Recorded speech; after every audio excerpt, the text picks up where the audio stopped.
impactful night tonight, y'all. We got an impactful night.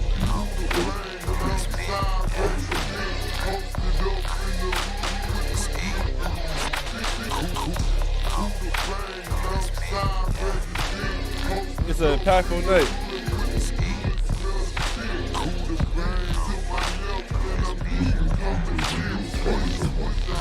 We got Brother Doodle looking for his mic. We're in the lab training. Had a good day at work.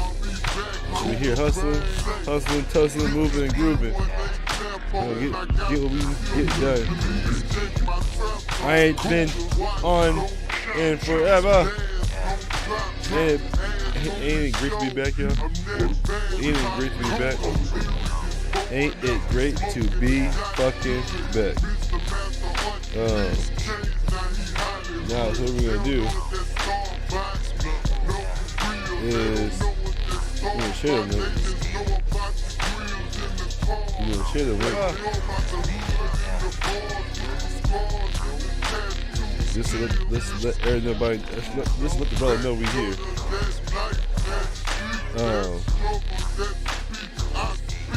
And I'm gonna plug his shit too. His channel. Out here ripping space time. Open blinds on my third eye, got me 4D since the DMT touched my right mind. Out here smoking space pine. It's the space rhyme, it's still life, still smoking, still drinking till I feel right. She call me up for the FaceTime. She love a nigga mind, but baby girl, I'm in a laboratory, can't even fuck with you all night. Trying to make things alright. Some it take all life. I know it's coming for me in the end, so I'm trying to get it in all night. Know they coming for me when I win, but they don't know it's gonna be a fight. My free boys out here, see the steeds. I know it's all you can't help but bite. Young Tupac feel death on me like 2 Glocks. Till I bite the dust, gotta keep it small waist and 2 sauce. Trying to fight the lust of the dark side of this cruel life. Just an excerpt from a young nigga with a cool life. Mr. Don't let your girl ride through. Only nigga who vibe true. Y'all niggas know who to ride to. Y'all niggas know who to ride to. Y'all niggas can't see me. Y'all niggas can't see me. Just get right. Charity train for 5 minutes. I ain't think that. Try to keep my cool, but man, these niggas acting foolish. That shit came out of nowhere. It's me and PJ going through the alt. Clean up the closet. You know, the best piece of hair.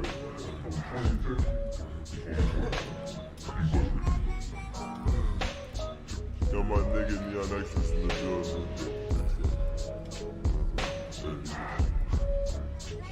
Slipped up, Since we gotta wait fucking 4 hours for these ribs, we watch Big Brother now. Nice move, gotta make a change. G back in friend zone, never get in. No, the Young Thug. What do you think happened? Since we have to wait fucking 4 hours for these ribs, we can watch Big Brother now. Whole body orgasm change. Alright, now. The look you gave me, covered the rain. Put test all deep into a nigga brain. Purple strings, the eyes of a future queen. Pretty crouch handword, just to get between. Block doors, you know you ain't push your teeth. Got words, action for better measure. Combo, wet boots, ain't finding better. I can't admit the glimpse, step to rock your mind, get much slipper. What? Make love to your body, is it easy whistle? What? Ball to a wrist spike, a deep penetration. I see just piss it, you know it feels amazing. Ain't cheating pages, scared of the ink fading. Make purpose of my time, even an hour later, right? Down for the fight, get mixed up in a little bit of light. You see what's in my sight, lightning strikes, no I'm caught up in the hype. Just twisted feeling nice, it's something that I like. Fuck with you, yeah. Cause you know you do things I want to do. Vision show you never lost the Yeah, they eat it. back to us. Share this thing. Riri?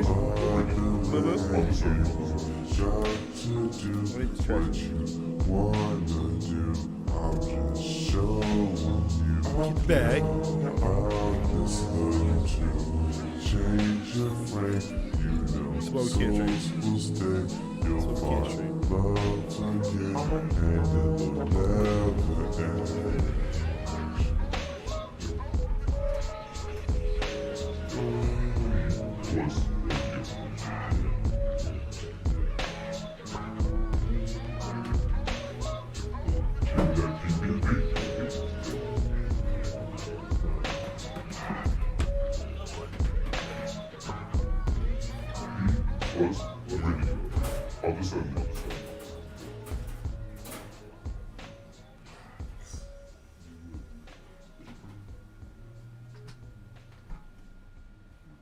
All right. Whew. So y'all jam with us for a while. Y'all jam with us while we get fresh trash can.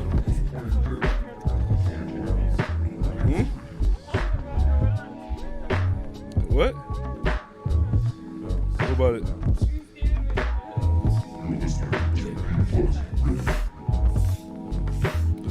Yeah, see, I can tell we don't stream off and wiping using my motherfucking energy. Oh my god, what's going on? Why is he yelling? This is not like him to be yelling for no reason. Yeah, he's a beer. He's chilling. Damn, a beer keeps me yelling? Damn, I'll take it. Sometimes, she said sometimes. Well, you know, y'all, if y'all want to expose me, this woman right here just did that.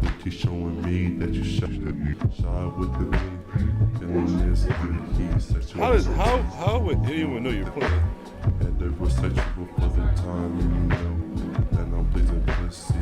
You also ended it by saying, oh, sometimes.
Did my pinky finger out, you heard me. Shit, you please, shit, you believe. Fucking with the sun, shit, shining in your eyes. I'm liking your vibe.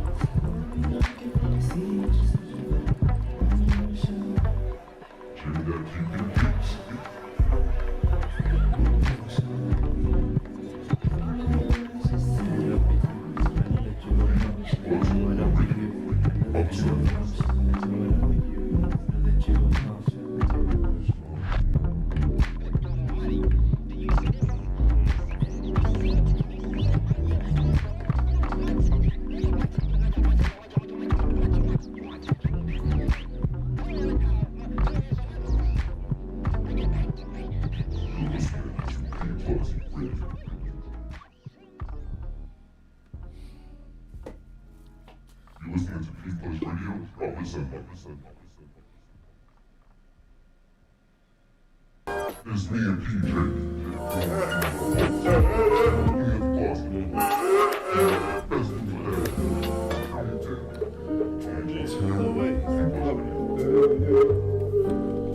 getting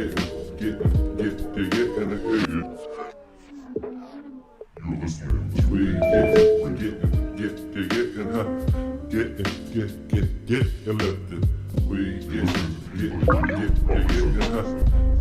Bet. Wait, hold on, let me make sure my mic works. Hello? Oh, I hear you. Hello? Yeah, hello? You hear me? Yeah, I can hear you. Good. This shit works. Voice input, line in, test. Oh, I was on this. to the sky, then back to the moon. Huh? Get back to the I was trying to fix this while I was on here. And kind of, I don't know, maybe the pressure with it.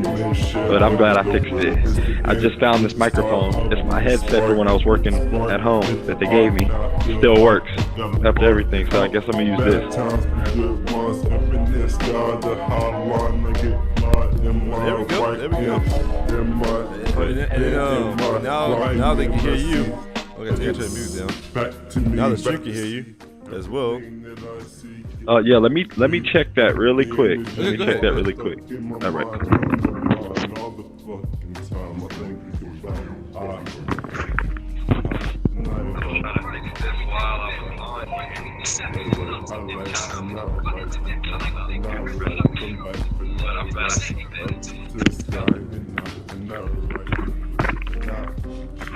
I heard it. All right. I heard it playing. Yeah, it worked. There we go. Good.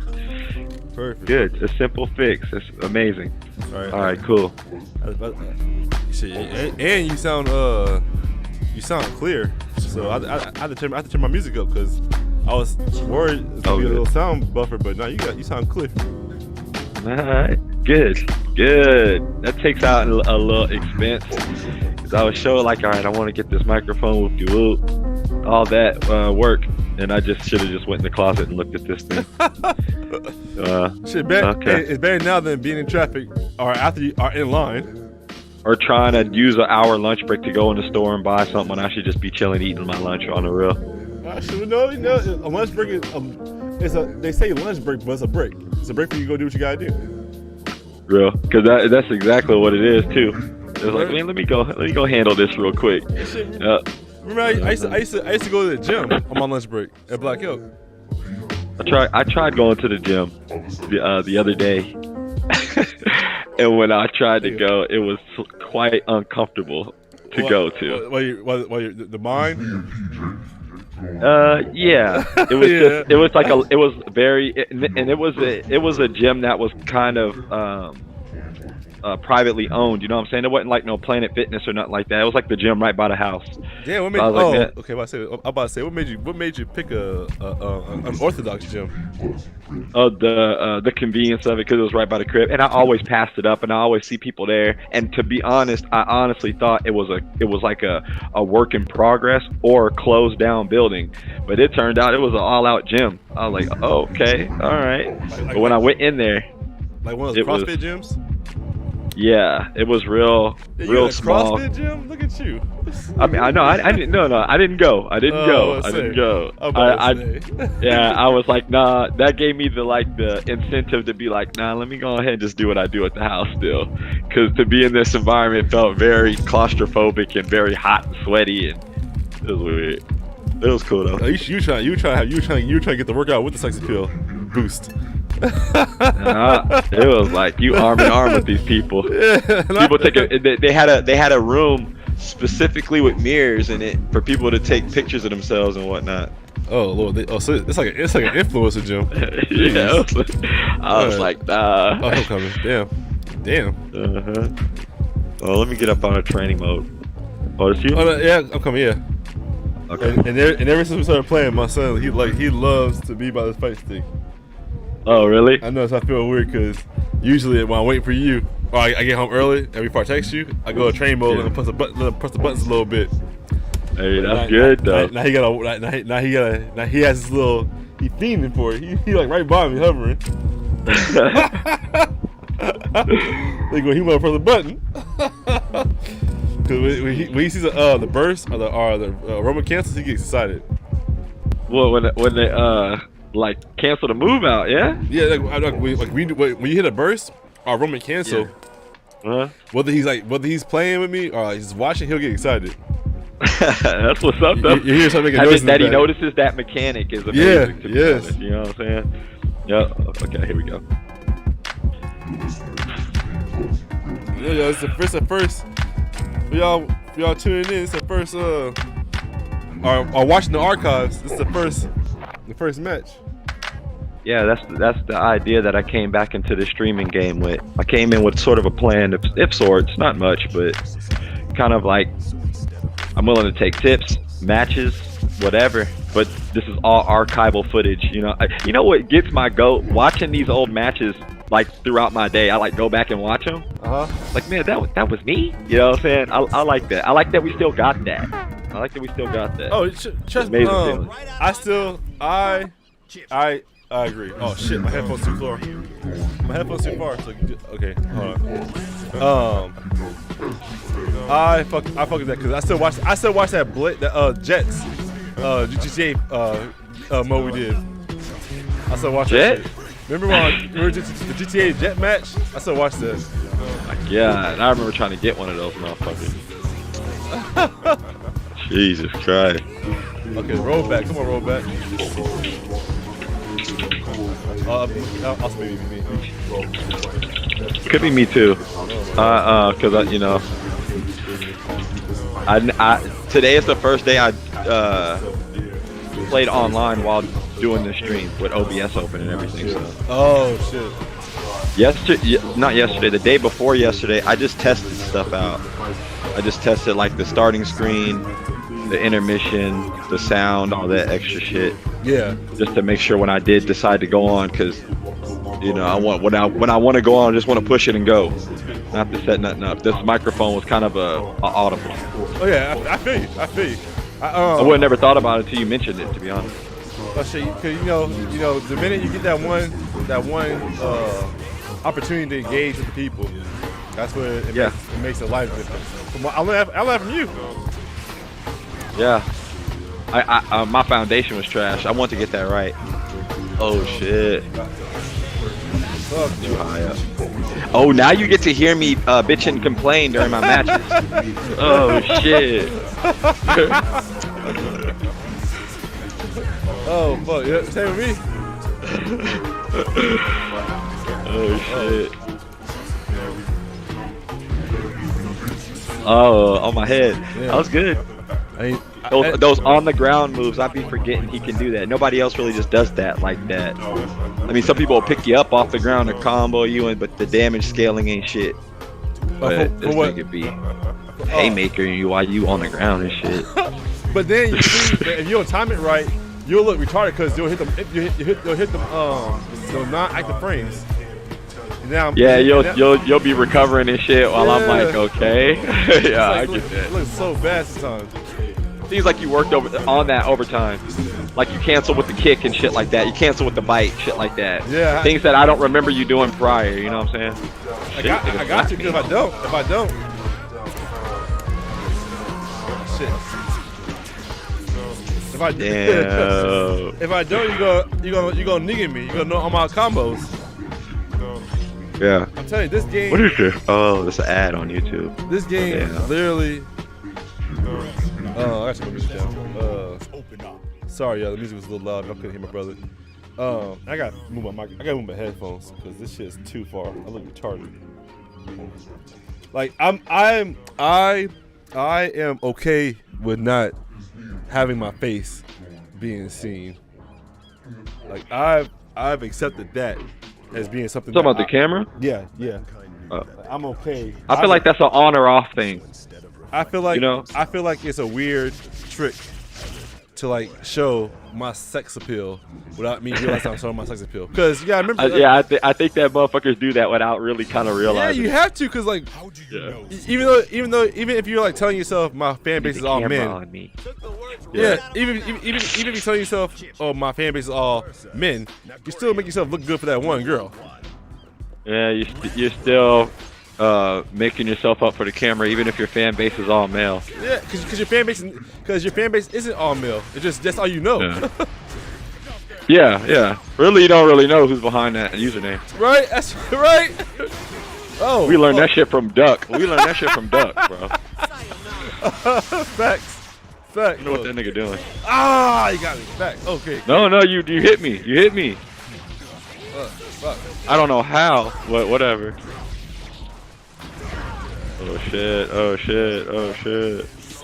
No. No. No. No. I tried to grab you too far away. Ooh. I've been trying to practice against opponents. Like, you know how you push select to restart where you at in training mode? I've been trying to put myself in the corner. Like right when the match starts and shit. Weak ass shit. Nah, I fought somebody who embarrassed me with chip.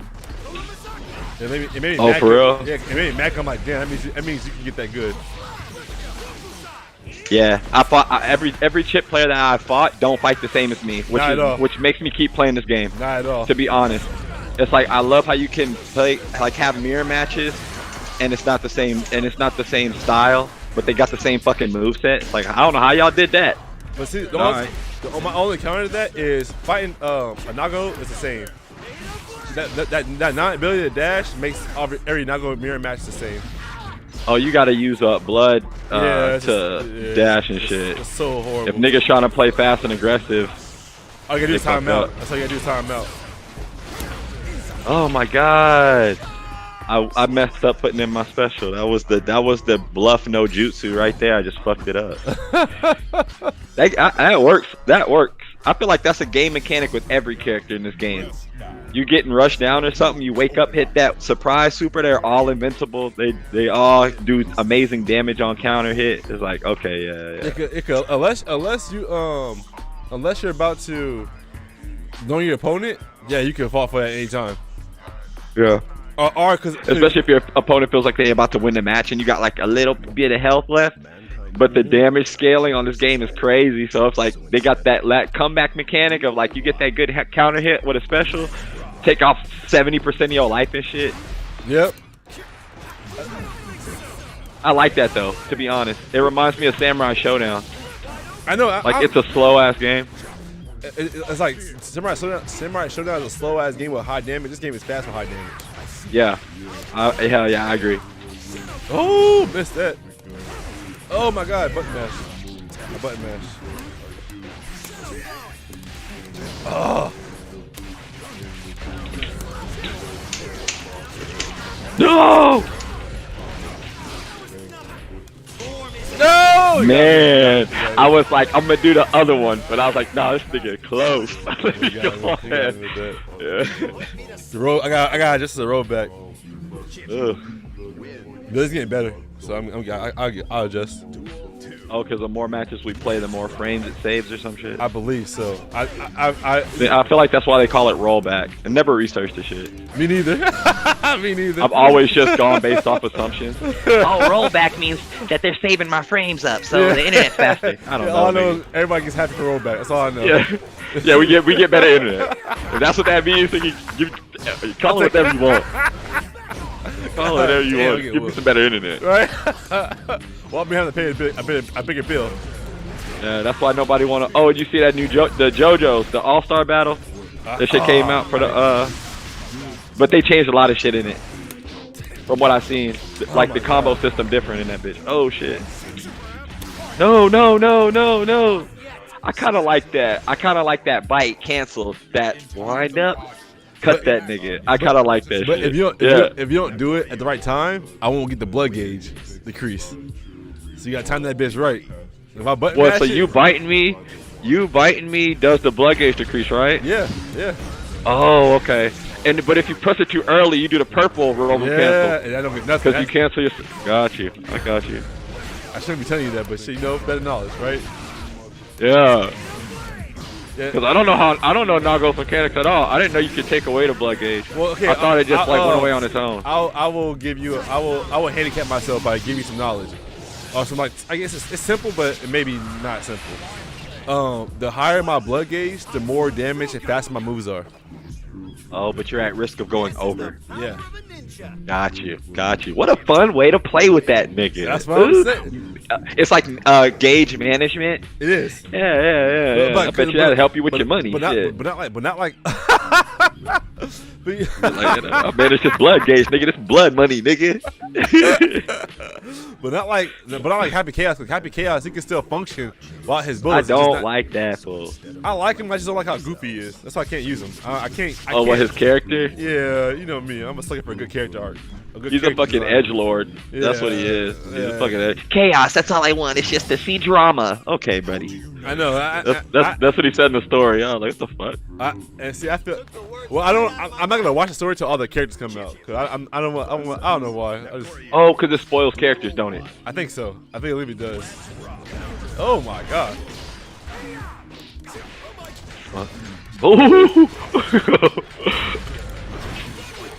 Oh my god.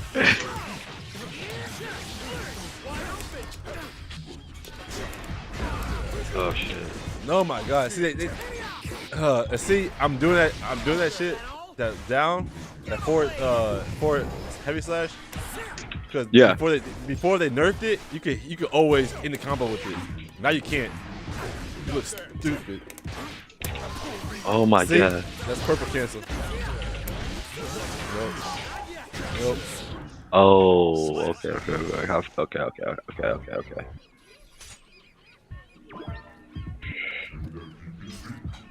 Sound like an orb got picked up or some shit. What the fuck was that?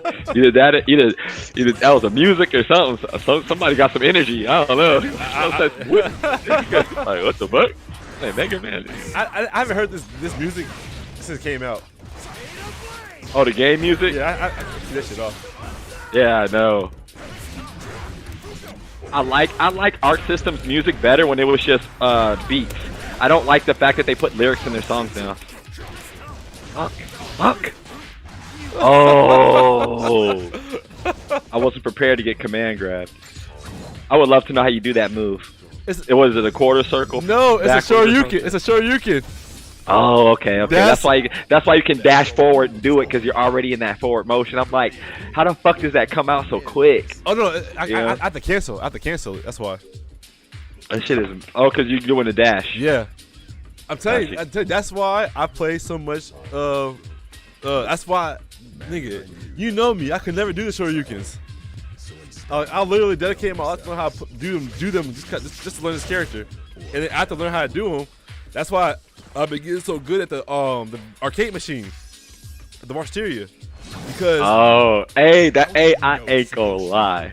When I think about that, I think about when I go to the Marsteria and play Tekken 3. And that shit is kind of half-ass broken, kind of half-ass there, kind of whoopie. Right. You know what I'm saying? Right.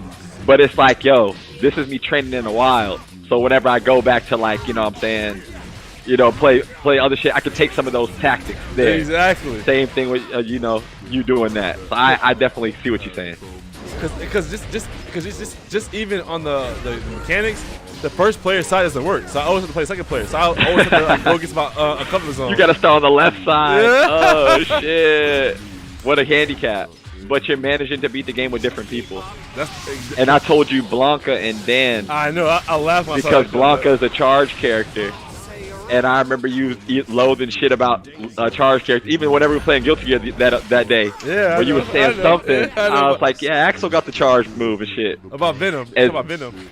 Yeah, Venom. Right. And then Dan, low tier as fuck, weak as shit. But I don't think Rio. I don't think Dan. I'm not sure. I gotta look. I don't think Dan's a one stock on that game. I think it's 2 stock. What do you mean? Like you could have? You got on that game. There's 3 stock characters, 2 stock, and 1 stock.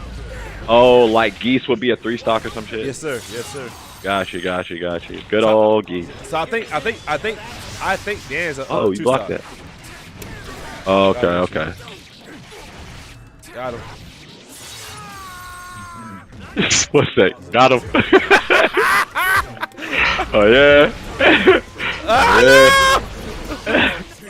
No! No! I got you.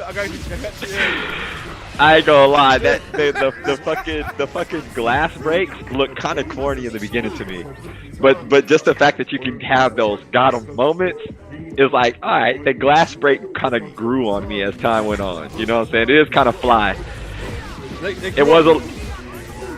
You said what? It grew on me because that was like, as a rookie, that was my opportunity to get my breath. Oh, come on. Oh, true. Got him. And oh, what the fuck? You don't do it. Hail Mary. Hail Mary. Hail Mary. Yeah. And I ain't gonna lie too. If you're getting your ass handed to you and having a lot of pressure put on you and getting comboed, it's impossible to get infinited because of the glass break. So it really benefits both people because it resets both of y'all. Because you could be getting your ass whooped and it resets you to the middle of the stage and shit. And if you wanna take that chance and not let them break the glass if you in the corner, you can do that too.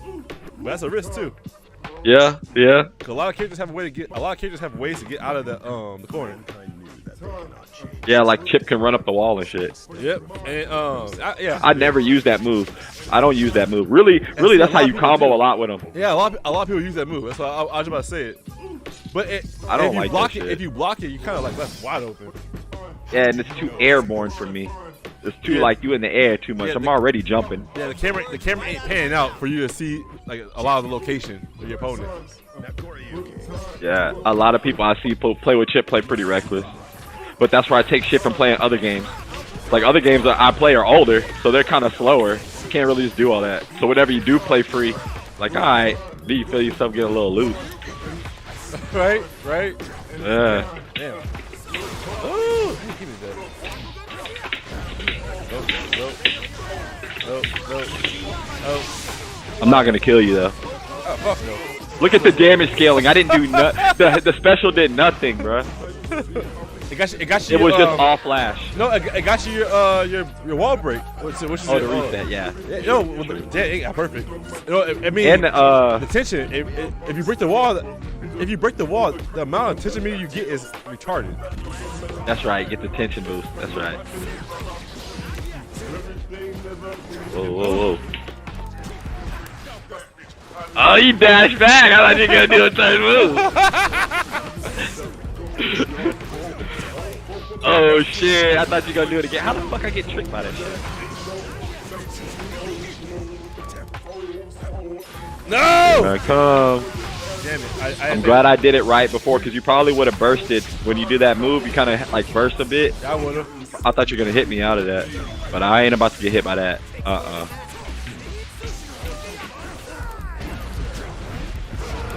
Oh no. Okay. Oh, that's fast as fuck. Oh shit. Oh, I got you. I got you with that. You killed me? What the fuck? I thought you were too fast. What the fuck? My clone's trash. And it's not invincible. It's actually still a person. It's like still me. It's shit. Whoa. Shit, my clone caused blood gauge though, so I'm not all. Oh, that's why it's so good, because Yeah. it costs a blood gauge. Barely hit you with that.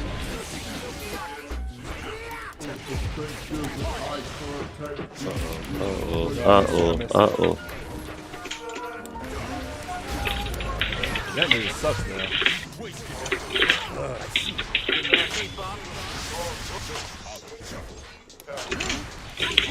Oh, with my hands up in the air.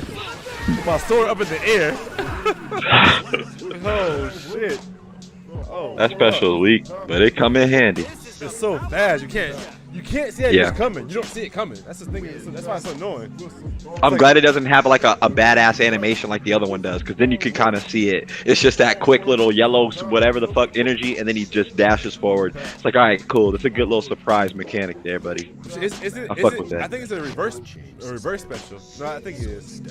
Yeah, the other What one, you mean? the other one's like a setup for like a 50-50. This one's like a reverse. It's like an unblockable special.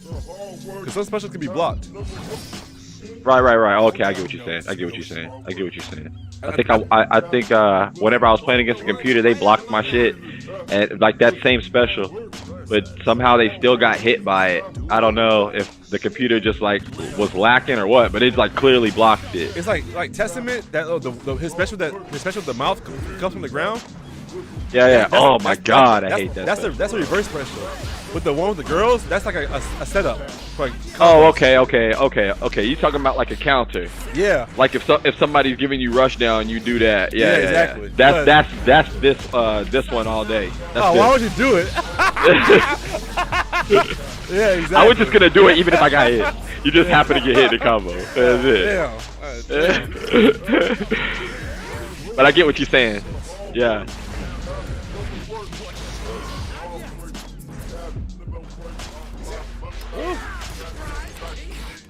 Oh, he did quick jab. I missed it. I dropped the combo though. I dropped it. I don't think this is gonna kill you. I feel like you got enough health to live through this shit. Oh, okay, all right. Laughed it off though. Damn it. All right.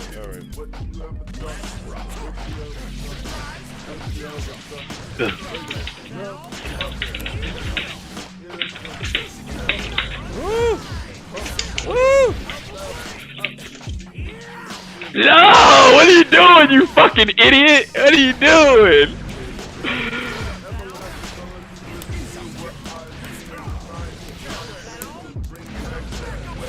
No. That boy dropped that combo. Bad. I earned that loss. Even though he won the match, we still talking in the locker room. Like, he won the match, yeah, but we still chatting in the locker room over that shit. That was a lucky. You outclassed me on that one. Damn. All right. Let's see who gets tiebreaker. I'm gonna hold my piston. All right. No, don't skip. I'm gonna hit this button. Yeah, do you think? Because usually I don't like streaming Strive because a part of me really wanted to take this game to some kind of tournament level, but Funny you say that. But I'm accepting that this game is a game that gets me tournament ready in the future. Yeah. If the game still lasts from what I'm doing, I'm gonna definitely take the chance.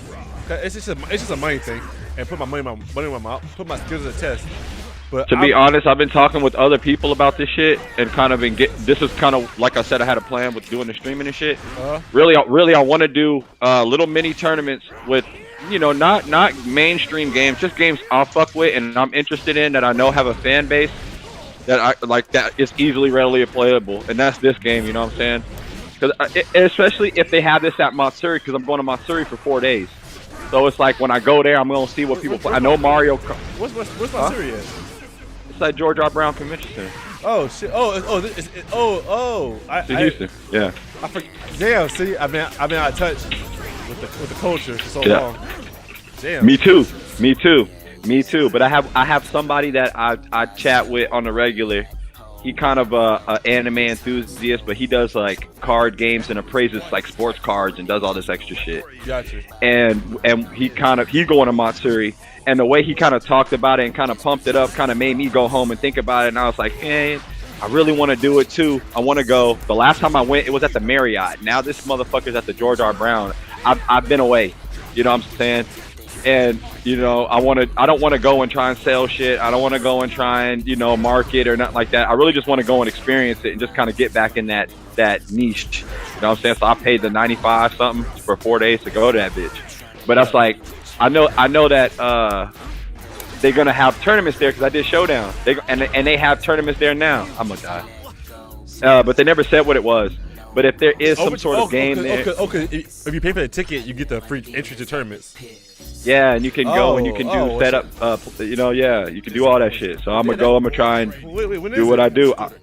It's on the end of this month, July 28th. So I can still buy a ticket. Oh shit! I mean, at the yes. Well, shit. I mean, if you down, and then you can buy. Yes, nigga. Yes. I don't know. You be the type of man to let me buy a ticket, and then on the day I'll be like, oh well, I'm busy this day. And then the next day, I'm busy this day. Let me put you at ease. Okay.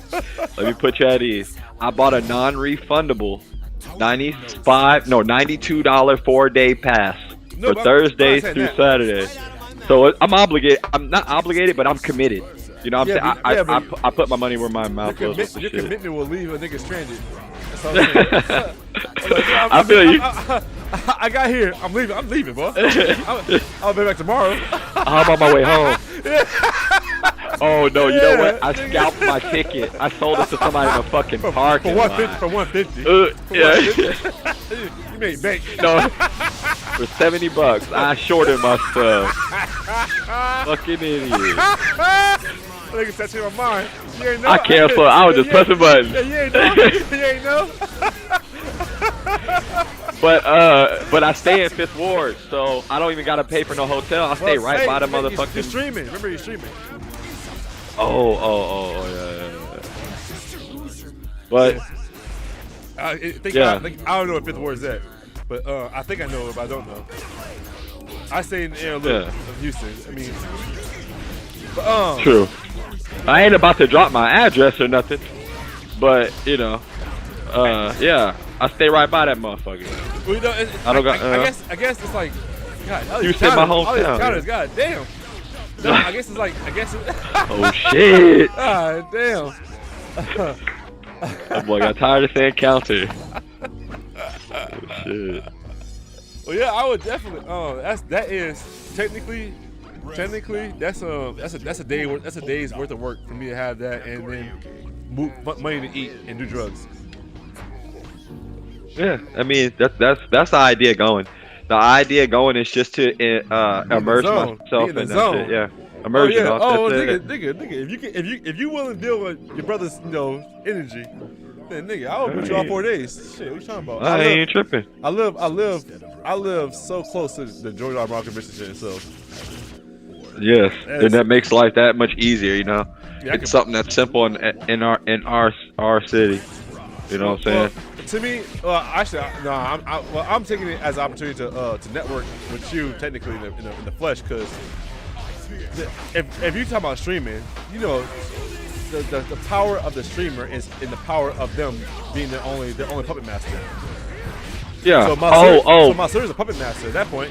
So if you and that's what I missed the whole point of me even bringing that shit up, bro. What I want to do is I kind of want to start small, and I still want to go back to being a tournament hoster. I want to host video game tournaments. You know what I'm saying? But I want to host video game tournaments for the shit that is badass to me, but also I know has a fan base, like Marvel vs. Capcom 2. I see dudes doing tournaments on that, and that game is still around. I still play that. Well, it's like, you know what? Yeah, you know what I'm saying? So I want to do that. Guilty Gear Strive. I don't really see many tournaments for it, but if there's not any, I want to make one then. And like I said, I was talking to people about it, and they're like, why don't you just do it online and and stream it, you know, make a little bracket and have a little the little stream scene transition, you know what I'm saying, to show the bracket to people, and just do little Steam gift cards to start. So I'll even put my own money and buy like some Steam gift cards and give it to the winner, you know what I'm saying, and build a little community through that. What's the incentive? Well, yeah. What's the incentive for you though?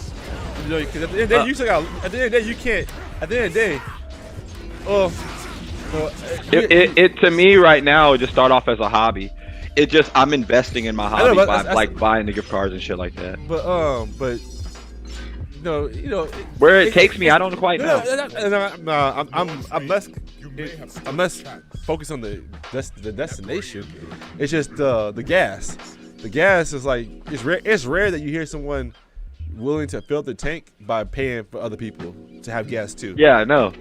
So that's my charity towards the shit that I'm passionate about, right? It's like my charity towards it. It's like my donation towards it. Well, yeah, I feel like I'm passionate about the dang because it's isn't it all? I'm thinking about the well-being of you or the well-being of the tournament organizer. Isn't it all fine dandy until the opportunities for someone to come and shark your tournament? And it's one thing to be sharked in a tournament, but the silver lining is you're not coming out of pocket. So if someone tries to come and, like, you know, give off that vibe that they can't win, or the bullshit, the politics, the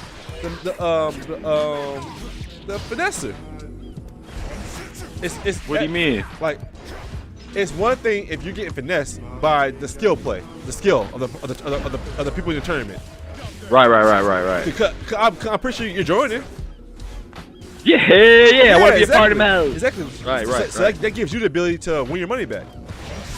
Oh, okay, yeah. So what happens when the person realizes that the tournament organizers cannot outmatch me in this whatever department?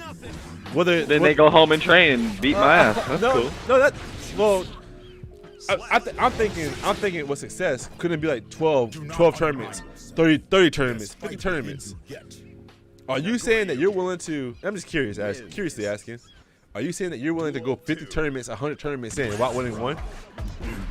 Yes. That's a lot of money. That's a lot of money. Yeah, it is. But look, it's not about me winning tournaments or really about the money aspect of it to me right now. Okay, no, because I'm not doing it to profit. I'm not.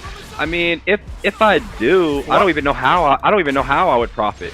I never really thought about that part. Honestly, you wouldn't. With your setup, you wouldn't because you're. Yeah, you would. Because because nothing you're saying is something I would never attend. Like even if you did, I would attend just for the clout. I'm saying I can attend that. But yeah. You know, it's rare that a person can talk to a tournament organizer. So me having the opportunity to talk to you about that, I'm just bringing up questions that would make me able to go more times. Because it's one thing if I'm hearing what you're saying, I'm like, okay, bet. If I don't share my 2 cents, what if that leads to me only being able to go to one of your tournaments because you like, this wasn't worth it. I rather hopefully avoid all that by giving you insight that helps you not even face those challenges. Got you. Like you make incentives to make stronger opponents want to join and continuously join it, right? Exactly. Right. As well as yourself. Of course. Good incentives. You're right. And to fund that technically would be quite difficult. That's what I'm saying. But I ain't gonna lie. That's kind of fun to figure out. But it's fun until you start.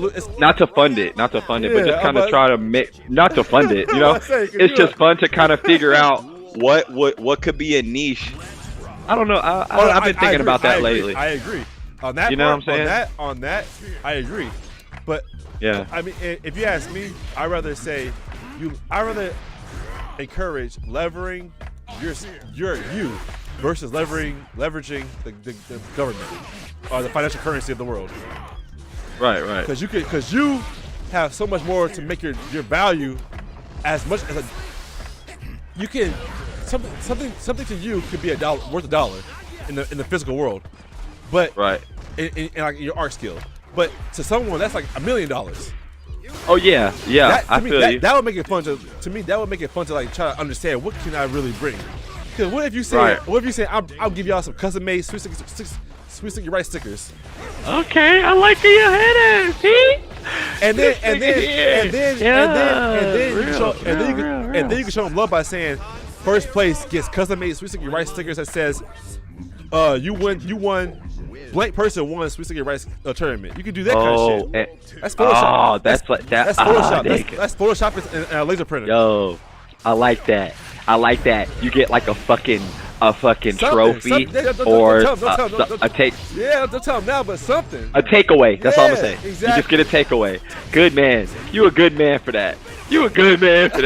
Come here.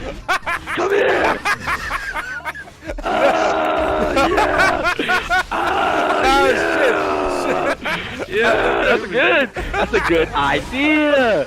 Yeah, boy. Oh yeah. Oh my God. You've done so much successful commission work, and this is the perfect place to put your commission to test. Yeah, that's true. That's true. You know more than anybody, or more than the average person, what kind of artistic or charismatic skills can make someone put their dollar to the side. Yeah, I get exactly what you're saying. Technically, wouldn't that be the fun thing to go try to investigate at Missouri? What gets a motherfucker to spend their dollar on some art? I know. That's where I'm gonna go walk that artist alley and talk to people about this shit. And not really Just get not like kind of just make conversation, not ask them how'd you do this, how'd you, you know what I'm saying? Forgive me for interjecting with some opposing thoughts, because I know I kind of did, because that's not because cool. everything you're saying is something that I would have done if I wasn't committed to trying going with you. Not trying, I'll go with you. Fuck, I'll take a chance. You decline me fucking $90, ain't nothing. But because can't go. Those two opposing our two opposing ideologies being respected, I think can go a long way. Me too. Yeah. I agree. I never would have thought of that unless I would have talked to you about it. I would have been sitting there scratching my head about something starting simplistic when it could be even more simplistic. It's not even spending $1. You spend creativity instead. Yep, and you got and trust me, we both know that you got more than enough creative free creative space to cultivate some new shit. Yeah. I'm gonna take a piss right quick.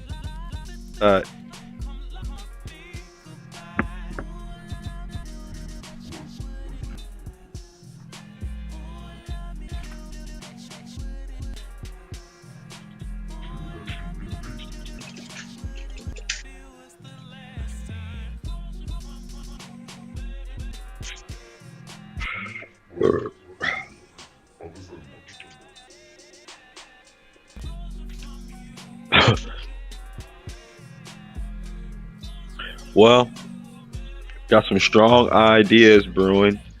Got some good things discussing. For anybody that tunes in and listens to this, or to anybody that is listening to this now, you're witnessing something in the making. I don't quite know, but ingredients are getting thrown into that pot. Shoot, yeah, I thought about something. What if you throw out for because every game you could be like, yo, the winner can receive their winning team's custom made drawing. Hey, wait, custom made what? Drawing of the team that won. Oh yeah. Right? It's like fan art of it, right? Yeah, but they have to use they can only get a drawing of the winning team that they use. Okay. What if that makes a person be like, damn, I want to win the tournament for the bragging rights, but I really want this drawing of this character because I can't find. And you know what? I can't find nowhere. You know what too? It's like if let's say there's a meta character like Faust in this game, right? Uh-huh. Like Faust is the meta character, but the dude only plays with Faust because he genuinely just wants to win, but he really likes the artwork of May. Yeah, exactly. So yeah, I get what you're saying. Exactly. He's at a key. He's met with what they say that a crossroads. You know what I'm saying? Like, what do I do? And then I think that makes people give you the authentic fan base or viewers, because with the no money involved, there's no incentive to even make a quick decision. That's a real decision to make. Yeah. Especially and it's physical media. Especially if you throw out a retro game that has like very little, expression. Cause who knows what game will make a person do what they gotta do.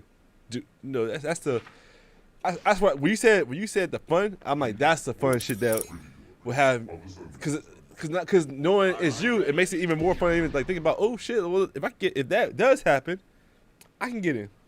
I can get where I fit in. Gotcha. Yeah, I like that. I like that a lot, to be honest. That's a good one. That's a good one. I mean, you have been cultivating the ideas and the needs required to make this happen for a while. So it's something that I always circle back to. It's like, what do I want to do? Like, I still want to play video games, but I want to do something with it. You know what I'm saying? And what I want to do with it is like, man, it was fun when we were going to Planet Zero, and there was the tournament base and shit like that. Even going to Matsuri when I did, and there was Showdown and stuff like that. It's like, man, I would love to organize that shit. Of course, be a part of it, but I'm not looking to win. I'm just looking to kind of be a part of that process. You know what I'm saying? Yeah. And what makes it happen and all that shit. That's dope. Especially when I see shit like Combo Breaker and all that shit. Especially whenever it was all online, it's like, oh man. I feel you, because that was what I was doing with Tekken Tag too. Like, I literally was finding ways, because I like that game so much that I was like somebody's got to play this with me, or people have to play this with me. So I found ways to. I literally did the opposite. Where I did the exact same thing you're saying. Funny enough, I bet people that they couldn't beat me in Tekken Tag 2. And me doing that made more people try to play me and won, but it also made a whole pool of people who wanted to fight. I remember when I went to a tournament for Tekken Tag 2, and you know, I was recorded while I was playing. I trained for a minute, like it was like families got neglected over the training type shit. And when I was recorded while I was playing, and the person I was playing against used Bob and Slim Bob. And I got demolished. I got demolished. Those were those moments where it was like in an anime where the character thinks they're hot shit, and then they meet like the character who's stronger, and it makes them grow and shit. That was one of those moments. Like, damn, that was a motherfucker. Let's watch that recording of you in your tournament. I don't want to watch that shit. What the fuck? I had that for things outside of video games, so that's why I feel. I can feel you. Well, actually, I can't really, because I can't say that I trained to the point of neglect of other needs. I've always had I've always had that fear of doing that, because I'm like, well, you know, I'm not. I can't walk away from this whatever, saying I'm the best. So it made it hard for me to commit. That's why I feel what you're saying. I feel what you're saying, and I think there's I don't know. Maybe I'm just speaking for the people who I can relate with, who are like, this game, like, say what you're saying, but about the lack of tournaments, because like, at one point, who wants to invest so much in a game when that investment has no similarities outside of a game? And then it's all digital media for me. It's like you don't even have a disc anymore. It's all online. You know, it's cool when you used to have like a fucking game, like a shelf with all your games on it. You got your disc and you got your box art, and it's dope. You got your fucking book. You know what I'm saying? I like that shit. The digital matters none to me if I wasn't forced to enjoy that digital by having a $600 machine. Yeah. That's a little pricey to be walking around, carrying around. Because with the PS4, that was easy. That was light work. Put that shit in the backpack. Yeah. But I'm not about to put no PS5 in no backpack with $200 controllers. That's $800 in my backpack. For a video, Online tournaments really came in by storm. Like COVID really helped it usher in, but it was like, oh yeah, we don't have any kind of expenses as far as nothing. Like, y'all gotta pay for y'all internet and shit like that. You know what I'm saying? Y'all gotta have y'all rigs up. You know what I'm saying? And tournaments used to play where it was lagging. I remember whenever I used to watch tournaments back when in 2020 when it was online and shit like that, it would be lagging and the latency be all fucked up, and they still would play the tournament. So it came a long way. I hate online shit. I'm doing it with you because I love playing video games with people I can bond. You know, you gotta be able to feel their spirit. Like, I ain't gonna lie, bro. I play, like, for me, I play online because it's a human mind. If I could go to a physical place and do this shit, I would. Oh, me too. Brother, I would say fuck online. Oh, me too. Because, like, you know how many times I allegedly play somebody on this game while like tweaking balls? I could never do that shit in real life. Like I get you. As comfortably. Yeah, I get you. I get you. Like fuck a bitch. Oh, fuck a bitch. I'm grabbing you. Fuck a bitch. Like just the possibilities of someone seeing my pupils, like, for some alleged shit, will take away from my skill in person. Yeah. At the house, nigga, I'm in the zone. You ain't of course. touching me. It's complete comfort. Yeah, it's weird. There's no psychology involved. Exactly. It's all skill. Exactly. But whenever you're at a tournament and you got commentators in the back, because that's why niggas play with headphones.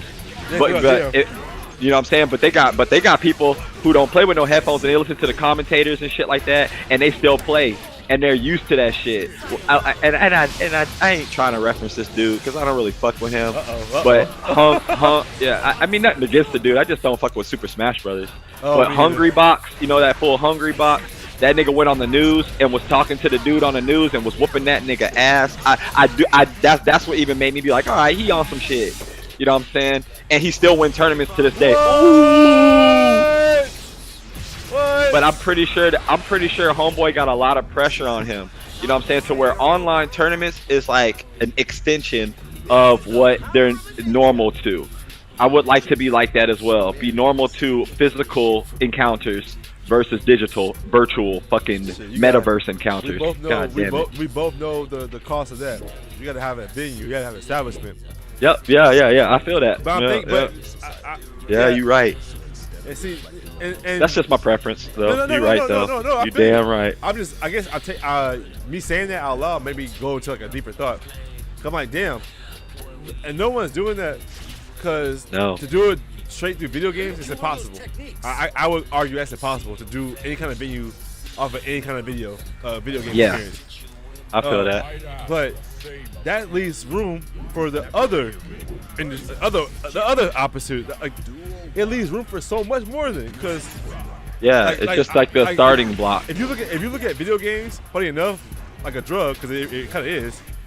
Let's look. If we do that, we could look at video games like hookah. Couldn't you? Yeah. When hookah first came out, it was only at one destination. And then when that shit was dying off, where to go next? To bars, to restaurants. Yeah, clubs and shit where they play the game at. Or something that you can, I get you. And you're mindlessly smoking that bitch. Yeah, and just like you can mindlessly playing a video game that's tied into your hourly enjoyment. Like, real shit, that's like Chuck E. Cheese, bro. Yeah. When I take Cypress to Chuck E. Cheese, I see adults playing games, kids playing games, spending money, but just kind of mindlessly doing it. Even me, whenever she over there riding a little train thing, I just by myself walk over to the little skeet ball thing and tap that card and win some tickets on some shit. But it's like I wasn't like, ooh, I'm gonna go here and play skeet ball. That's my shit. It was like, nah. I just happen to mindlessly do it. It's like the convenience of whether it is like, well, damn, I just ate some pizza, so I'm not trying to eat again. Like, yeah. Like that small shit will get you to open up that your personality. Yeah. Man, and I had an enjoyable time and that game is very brief. Game is very fucking brief. It's only like a minute. 30 seconds of throwing 6 balls in a hole, hopefully winning tickets. The most you have on a fighting game is what 90 minutes. You have a 370, 4 minutes max. Yeah. And tournaments teach you that. Because you're so used to playing online matches, playing games and shit. When you play against somebody and it's a set and like you win or you lose, it's like that's it. Like that's it. Like okay. You like put your score in, like, oh fuck. You be feeling righteous in the hoe when you win though. I ain't gonna lie. That's what keeps me doing that shit. Cause it's like I don't wanna win the whole damn thing. I just wanna be somebody who's on some pro shit. Really, that's my whole button. I just wanna be on a pro level on my shit. That's all. I just wanna be able to have expert matches. Like when I was in what the fuck they call that shit in school?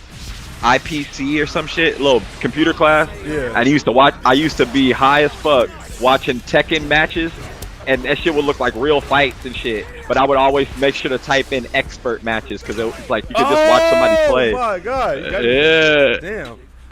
Yeah. I love that shit. I mean, sorry, you lost me with the whole. I don't want to be a pro. I mean, I want to be a pro, but I don't want to win. Cause I mean, aren't you considered a pro when you win at least one tournament? Like, I feel like you're a pro when you start to invest in it. Oh, that's bullshit. Like I feel like a pro. I feel like a pro racer. That's like a what? No, okay, well, that's like a soccer mom saying because I bought my son a class, he's a pro. Because I bought my son the Top Gear. The nice belt, the punching glove, the mouth guard, all that shit. He's a pro. He a pro now. Like, oh! Look, check it. Stripes? I feel like you're right. You're right. Let me see if I can kind of formulate what the fuck I'm trying to say here. I think maybe a pro is whenever you start to enter into competition with that skill that you developed over time. And is that skill that you develop over time showing that it's not average, it's professional when you win? Or you because nigga, don't be I feel lazy. like it's Just professional if you no. compete. No. You be short-minded. No. Because that's saying because someone pays some money to buy. No. Because oh, you gotta be fucked up. Nigga, just win. Just win. Just win a tournament. I'm thinking of. Well, yeah, of course. No, but you said no. Why be okay with? No, you said I don't. That's confusing. But I don't mind. I don't mind if I am not. Oh, you're humble. Winning every one. Yeah, I'm humble to the fact that you know what I'm saying. Well, you said everyone. Oh, okay. This is I can lose 1 out of 10. Okay. Yeah, I get you. I'm not talking about. I'm gonna lose every tournament. Fuck it, I'm good. No, I'm talking about like I'm humble to the point of knowing that there are going to be stronger opponents than me that could possibly best me in that competition base, because it's always a game of skill. And that always I feel like it's always what keeps me hungry to always train and always play and always enter tournaments. If I felt like, oh, fuck that, it's just the same old meta, same old mechanics, same old shit, I would never want to play. But if I always feel like, you know what, I could be that stronger opponent that best this dude. And you know what I feel like? Tekken taught me that shit. Tekken like a motherfucker. Tekken taught me like, oh, all these 4 buttons are limbs. I'm gonna just box this nigga out, especially with Paul. Yeah. And like I play people that are like, you know how whenever you can adjust your settings on there to play like stronger opponents than you and shit, or like you play somebody who's like a higher rank than you, and they fuck you up a couple rounds, but you still manage to beat them at least 1 round. That's like, all right. I may have a limited amount of matches I could play you, but if I could beat you one of these bitches, you know what I'm saying, I could at least knock you out, you know what I'm saying? And it's like, you're not knockoutable, nigga, you know what I'm saying? So it's like, all right, bro, you may beat me this set or whatever the fuck, but if I play you like, multiple sets, I like Tekken, you know what I'm saying? Whenever you play, you can keep playing that person over and over until they don't want to play no more. Unlike this, where you do the set and it ends the match automatically. Tekken, you can keep playing that fool. Now you can keep playing them, but they can. You gotta chase them or they can leave. I feel you because I'm here. That's why I'll go on the 10th floor and try to see how good I am. Yeah, exactly. Yeah, go to the 10th. I'll lose every set, all 3 of them, but I'll win 1 round. I'm like, yes, got him. Well, I'll win. Yeah, I feel you. Like I made you bleed, nigga. At least I made you bleed. Yeah. So it's like, all right. So I know that one, I'm getting better, and it's kind of like brushing your teeth every day. When you brush your teeth, you don't see your teeth get white that day. You got to keep brushing them bitches for a minute before you start seeing results. And that's kind of like training in the game and shit. You got to keep fucking with the mechanics a little bit here, a little bit there. Even if you dedicate 5 fucking minutes, you just at least dedicate some time to gaining at least a little bit of knowledge you can. You're brushing your teeth proverbially, whatever the fuck. So you're able to kind of grow a little bit. Then when you play a nigga and you magically like, do some shit that your hands do, but your mind ain't catching up with, you're like, okay, they fuck around and win the match over it and shit. You're like, all right. But see, you saying like, I feel you, but man, brush your teeth is maintenance. This is a hobby.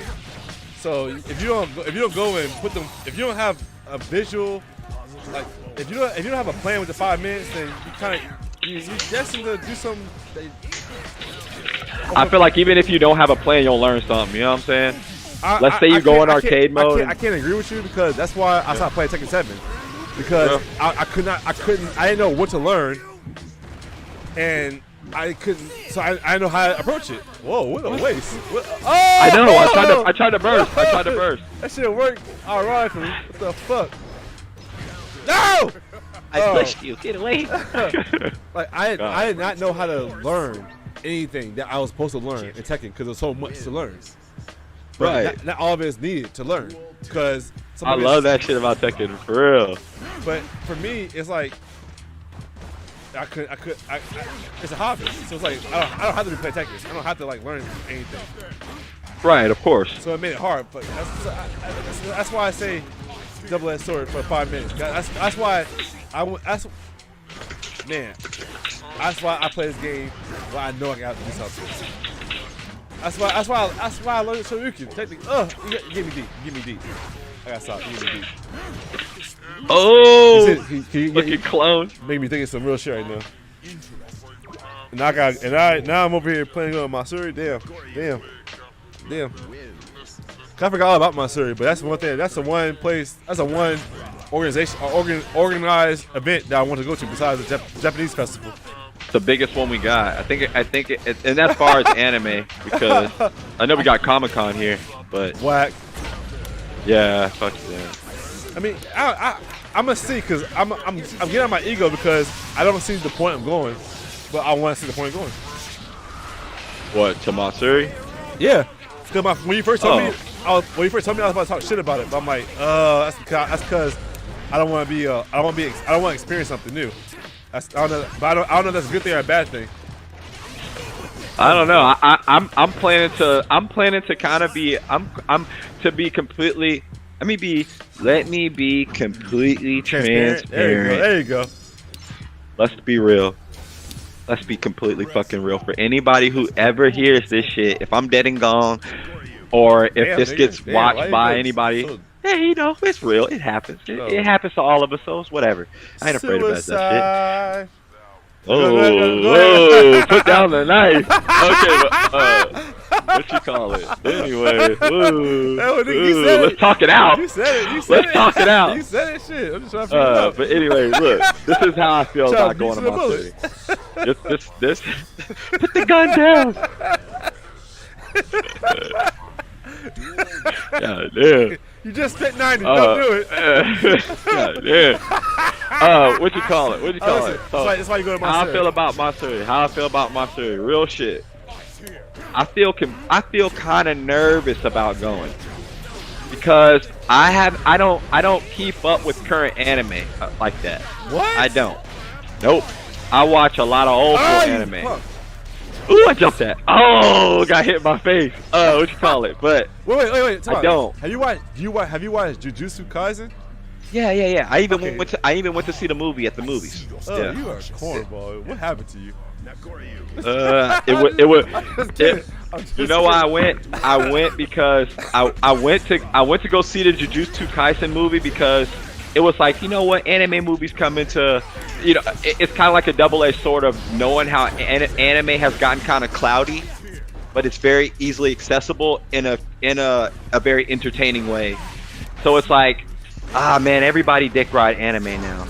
Everybody fuck with anime. But at the same time, good because it gets funded to where it could be some awesome cool shit instead of every once in a while anime gets some cool shit. Because when Demon Slayer came out, it was the highest grossing movie despite it being an international movie. And it beat US movies in our own theaters. Awesome shit. So it's like, okay, cool. So when Jujutsu Kaisen came out, it was like, cool. I know that it's like love being shown and shit. What was anime ever whack though? Like what? It wasn't that it was whacked. It just wasn't as popular. It said what? What? I could have swore anime. I could have swore Death Note was in Zoom. It was in Zoomies and what's Hot Topic when we were in high school. I don't know. I feel like it's grown since then as well. I think, even when it comes to like Korean media as well. Like BTS and like. Are you speaking anime and BTS? Yeah, even anime too. But BTS was an exploitation of J-pop in America by Koreans. It's not J-pop. Well, no, I don't know about all that. I watched the whole documentary. Did a little bit of research on it. That's why. Well, I'm just saying like how a lot of Korean artists and like media is coming out now. Like they have DNF Duel. You know how long that shit's been out? That shit's been out for a fucking minute. It's been an MMO since like the early 2000s, right? But now it's getting popular as fuck. You know what I'm saying? You see how that shit? It's not selling. DNF Duel is not being picked up by any major pro tournament fight game players. Did it come out yet? Yeah, it's coming out. DNF Duel is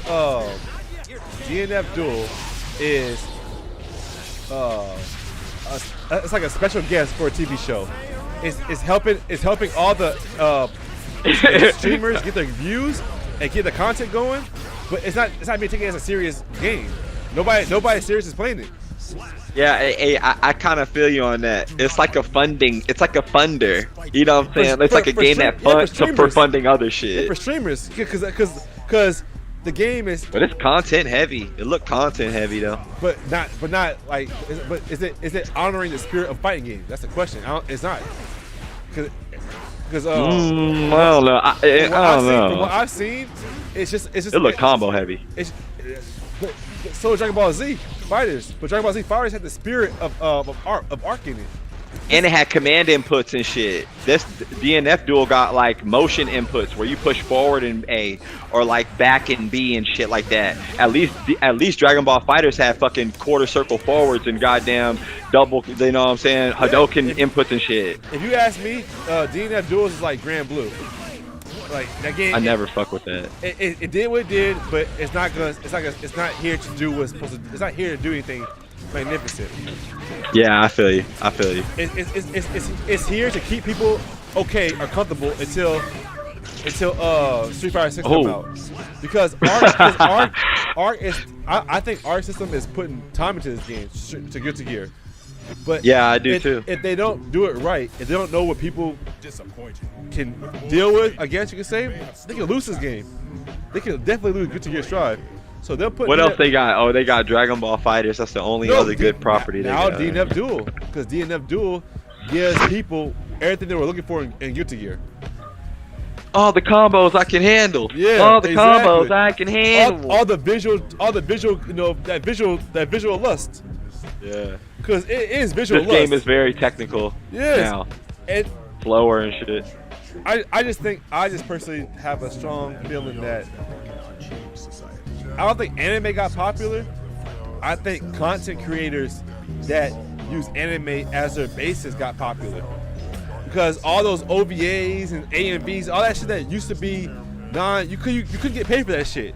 Now you can get monetized for doing a good, legal compilation of anime, whether it's like a top 10 fights or top 10 climax of a show. That is not making anime popular. It's just making people money because that shit's already been known. Like even me, like all the Watch Mojos and like all that shit. I'll watch it for nostalgia. Top 10 list of shit. Yeah, I'll watch for nostalgia, but it's not new. I do not watch Watch. I even like glance over to Watch Mojos, but I just like. I get what you're saying. It's like, unless I'm trying to relive this shit, I ain't watching it. But people, you gotta remember, we were raised in the golden age of TV anime, not internet anime. So people, whatever, like kids, Crunchyrolls and Netflix animes and shit. But you can tell that there's so much anime on there. They don't know what to trust. So they go to so they go to our generation for guidance. But that's fucking dumb. But it's they're honoring what we were forced to watch. Yeah, now they're what you call it? They're trying to remake, like they remaking Trigun, remaking Yu Yu Hakusho and shit. They're like reliving through that shit. Even the Dragon Ball Super movie, I watched that shit already. It's like nostalgia heavy. No, I'm talking about the one with the fucking. That would Beerus. That would Beerus. No, I'm talking about the superhero. I'm talking about that shit. Well, Gohan? Yeah, I watched that shit already. Oh, it came out? I didn't know it came out. No, I watched it. Gotcha. I watched it on some other shit. I had somebody who hooked me up with it, and it was very nostalgia heavy to the point where I don't know. I'm sure you don't want me to spoil this shit. No, go ahead. Well, for me personally, the ways that I thought the movie was gonna go, it didn't go. When they had Gamma 1 and Gamma 2, I thought it was like, oh, we got Gamma 1 and Gamma 2. Of course they're gonna turn the good guys. I was already my heart was already ready for that part. Okay, that's so rare. when they did, when they did, I was cool. Oh, I thought they were gonna have some badass fusion. You know what I'm saying? I thought they were gonna have some sort of aesthetic to them. Nope, they were just fucking like henchmen / comedic / like plot. What they call that? Can I make an assumption?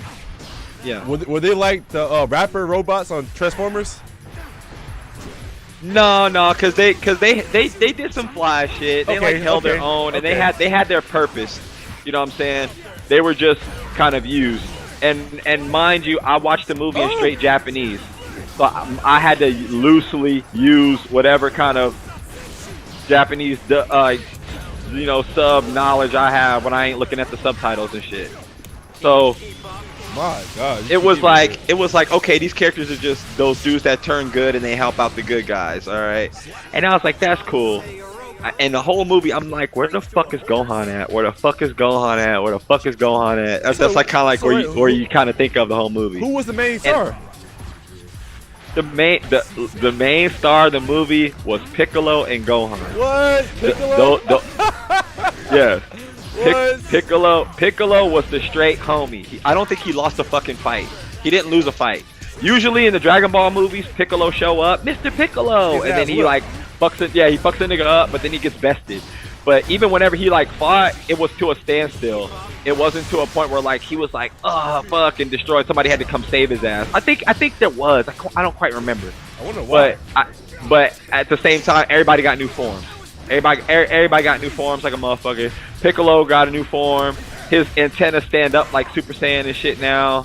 And he like kind of. I'm sure you've seen the memes where he's kind of orange. And he bit. Well, remember Lord Slug? Remember that movie with the Namekian motherfucker who could grow big and shit? When he was at his best. When Piccolo was at his best, yeah. Well, no, it wasn't Piccolo. It was like Lord Slug and shit. Remember, is it Lord Slug? No, that's no. Oh no, I'm wrong. You're right. Okay, no, I haven't seen that movie. It's like where Goku goes half-ass Super Saiyan. He doesn't go Super Saiyan because his hair's still black, no, I haven't but seen he's it. still. I haven't seen it. Okay, well, he has like I think that Lord Slug does some kind of like yellow aura shit, and Piccolo kind of does that. I could be completely wrong about that part, but I know that Piccolo gets big. He gets like larger. Wait, Lord Slug, isn't that way Piccolo got bit? He had to act like he was turning evil. Nah, Lord Slug's like a nigga from. He wasn't on Namek or some shit. What movie is that? When he was like, when he got bit, he had to act like he was evil. Oh, look, that's the one from your childhood, huh? Yeah. Yeah, nigga. It's the best one. Yeah, it's the best one. That shit scared shit out of me. Mr. Piccolo, how could you? I know. That's that nigga childhood. Piccolo whooping that nigga ass. Piccolo's I know. Fucking up Gohan. Hey, I know. Where's Gohan? I know. Oh, okay. I know. Oh, I know. See. But what you call it? No, what you talking about is Garlic Jr. That's what you talking about. Yes. You talking about the fucking Evil Zone and shit like that. Yes. No, Evil Zone. Yeah, you know that. Some shit. Hey, yeah, because that scarred my childhood too, nigga. Wait. Remember the Evil Zone game? Yeah. Hell yeah. To be honest, I have that on my PlayStation emulator. Me too. Yeah. Me too. Take that. Yeah, that's badass. I love the life bars in that game. Cause it's like crystals. I love that fucking shit. And the moves are dope as fuck because they're all cinematic. Yeah, fuck yeah. I like how good I got at the game. I love the machine, motherfucker. Yeah. I'm still a fan of the dude with the no shirt on. Hands in his pocket. The labor sword. Yeah, wait, who? The nigga with the Benny Haru hair. Oh yeah. Okay. Damn. Okay, well, shit. Damn. Well, I didn't know that movie. I forgot what I was. Oh yeah. Oh, but what I want. Yeah, basically the fucking Piccolo movie, because Gohan wasn't in it like you think he is. You think that Gohan's in it? He's going through some training. He's going through some character development. Because Gohan in a green jumpsuit, scrawny and a bitch now. And that's because this is a continuation of Super. Remember in Super remember how Gohan looked in Dragon Ball Super, how skinny that motherfucker was? Yeah, remember how he get in the green jumpsuit and shit? That's like the meme, and they make fun of that motherfucker for that shit. It's like that's where he came from. So in the movie, we kind of back to that, and it's like, alright, Gohan's kind of back to that same old like, Mr. Piccolo, not right now. I'm living life type shit. I got a daughter shit, but Piccolo is once again playing daddy and training Pan. So Pan training like a motherfucker. She training, and you know Spy Family, right? You know Spy Family? You know that anime? No, I did not. Spy Family is one of the most popular animes in Japan, I believe. That's from what I was told. I am American. It's popular as I'm fuck. American. I understand, but it's popular here too. Because of its popularity, You ain't started off it like got that. it came over here. It came over here, and it got popular as fuck too. And I feel like Pan was a competition for Anya from Spy X Family because she's one of the cutest anime girls and all this shit, like little kids. So you going deep down Yeah, the road. I feel like Pan is hitting on that button, trying to be adorable as fuck in that. I'm gonna get a little deeper. So I'm gonna get a little deeper. So you're saying that they may have failed at GT. But that wasn't because of Pan. That was because of the storyline. What, a GT? Yeah. Yeah, I think that GT was just trying to piggyback off of Z. No, but Since it was over. do you think they're trying to sell her the same in GT? Yes, Yeah. no. Okay. Okay. No, bro. No. Here's what they're trying to do. They're trying to make you fall in love with Pan, okay? So check this out. How? Yes.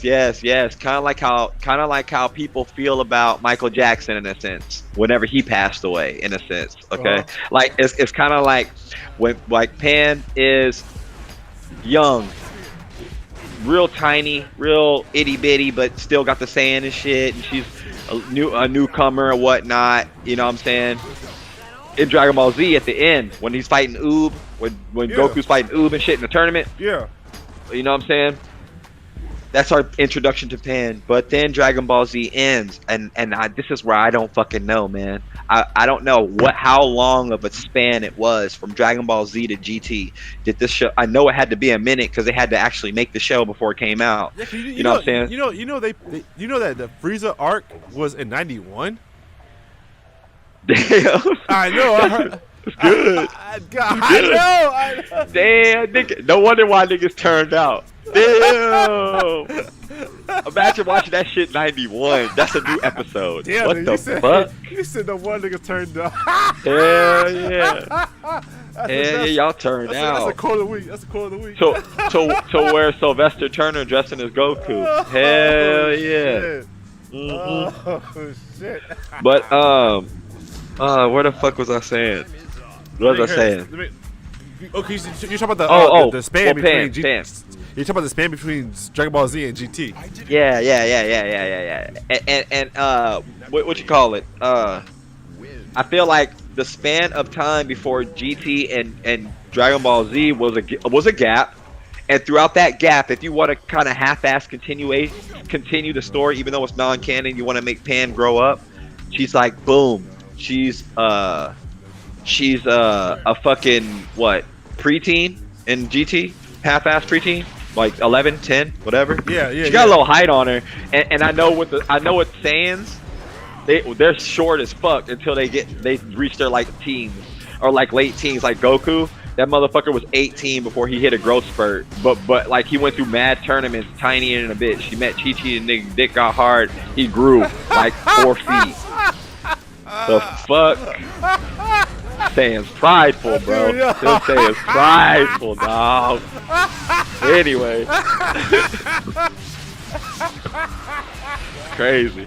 I think it's that pussy. What? Hit the puberty real quick. Yeah, I can fuck now. Yeah. Hey, girl, I'm quick. tall. Shit, what you talking about?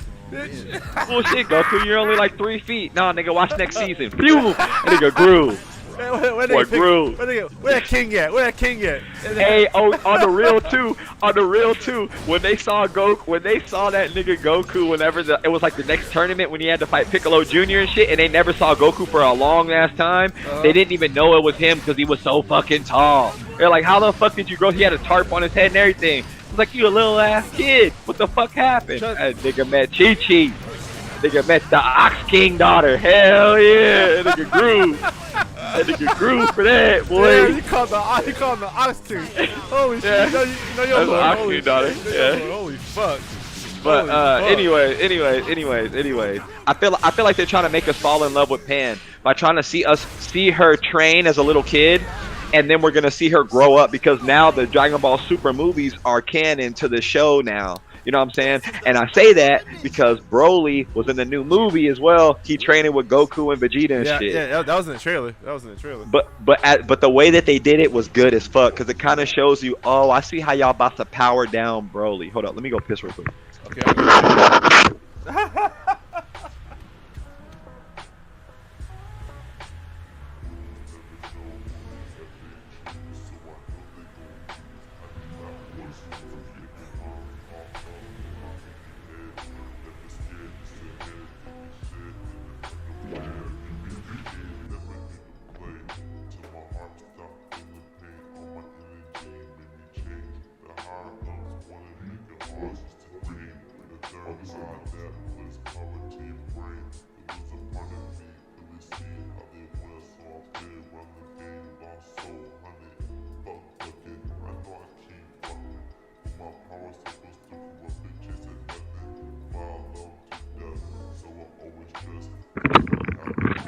Spoiler cast for all those motherfuckers who ain't watched the Dragon Ball movie. Apparently, I'm spoiling the shit out of it. All right, I'm back.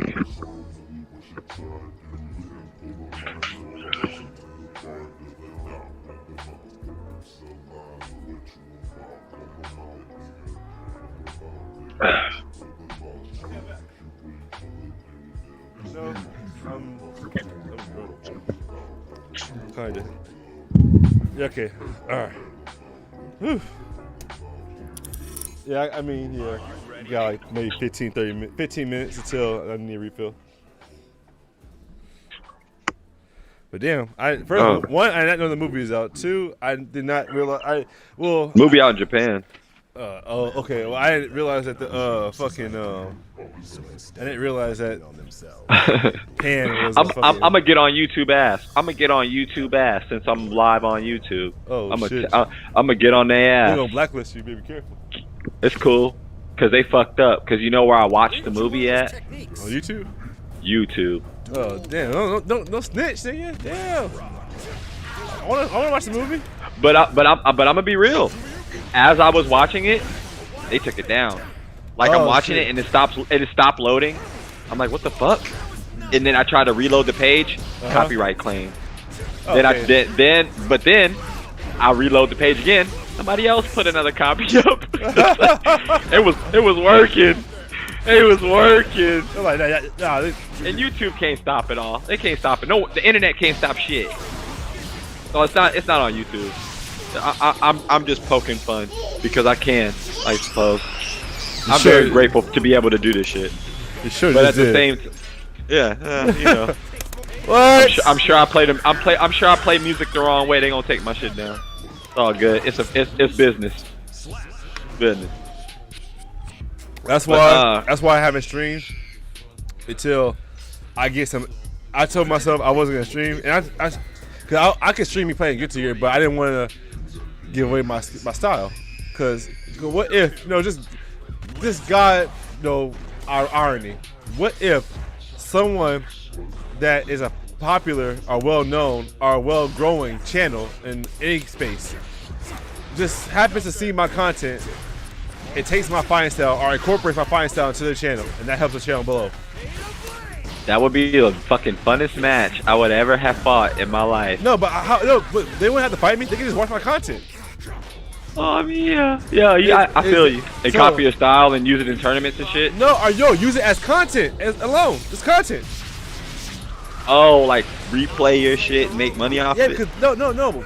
They take what if there's something about my style makes it where a person can commentate with it and make it part of their personality. There are YouTubers I watch right now who use their character and entwine with their personality. Like their Guilty Gear characters? I know. Well, Guilty Gear, DNF, Smash for sure, Brawlhalla for sure. You talking about like Maximilian, where his character looks like him in the game? Like that character looks like him in the game and shit? Yes, you get the gist of it. Anything. Yeah. It can be anything, everything. Yeah. Association with that character, yeah. I get you. My stream that is from an up-and-coming position not commercially available. I mean, not commercially packaged. For me cursing, blase blase, not showing my face, blase blase. The music I play, blase blase. What that gives them the ability to take my shit and incorporate it to their shit for profit. It's the same thing as. Where did you learn those techniques? And for year to year, it's more far fetched. I agree, but I took that as from my rap name, my logo, and my mangas, my main characters, my main set piece of characters for Sovereign for SP. They have characteristic traits and expression that I don't see nobody else incorporating. That's why I made him like that. That's why my main character looks the way he looks, because I don't want him to be anywhere near comparable to people. Yeah, that's what makes your shit unique. And I realized by me doing that, I also. And if somebody tries to bite that, that's like with rap music. Somebody can try and bite your style, but even if a nigga does, it's not gonna be you. It's not gonna be the same as you because they're not gonna have the same authenticity as you do. Fuck the authenticity. It's about legality. That's how I'm learning. Who cares about authenticity when they can own my intellectual property? Oh, you mean like because you haven't got it copywritten or you know what I'm saying? I haven't had it registered as intellectual property. That is, I get you. That is what like before I started painting my car. And one could say my decisions are open for criticism because I chose to paint my car over getting my my characters for my manga owned by intellectual property. Right. So the reason I mean, you could have did this, you could have did that. Yeah, you can do that shit all day. No.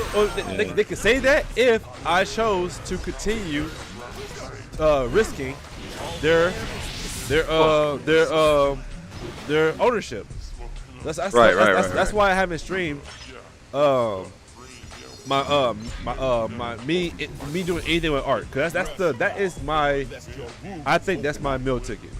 Call me crazy, but I think me just sitting down, owning my investment of equipment and putting my skill to the test, which is art and drawing, and not only is it going to be productive for me, not only is it engaging for me just being able to talk if I had to talk, take a little break, but everything from what I do personally, it's perfectly organic. I mean, it's all perfectly fit. The only thing that's kind of what I want to do with my art streams as well. I just want to kind of sit there, draw, and talk and shit. Yeah. The only missing piece is if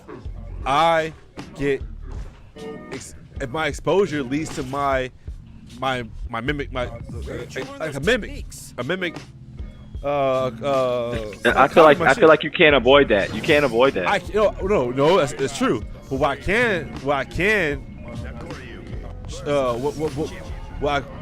what could be avoided is my ability to sue, my ability to protect. Oh yeah, like your. Because I'm not. When I say I'm not. I never achieved success the way we're talking about right now. So I understand, even for myself, not be articulated correctly or more. I get exactly what you're saying now. You want to protect yourself just in case some legal shit happens. No, just in case for my success. That's it. Yeah, I feel you. Because at that point, yeah, someone can have my Dragon Ball Z movie on YouTube, but let a real channel get it. Let a real channel get it. and then you have the ability to take it down on shit and make money. Yeah. Because that's exactly what happened whenever I was watching a movie. It was getting taken down in real time. Yeah. Not like the next day I woke up and it was gone. It was like that shit stopped loading mid-movie. You know what I'm saying? They stopped coding that. Yeah. They got that code. So they got that code. I feel what you're saying. Yeah, I like that. And like that's what I think I may do the same as well. I have all my information wrote down. It's on a tab. I'll send you the link. It's already bookmarked and everything. I just had the steps to get it done.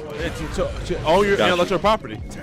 Got you. I always thought I know exactly what I want to do that with. I always thought it was hard, but it's literally paying the fee. That's all it is. So, I remember a long time ago I did some shit on copyright.gov and then I was supposed to get something in the mail. I didn't get shit.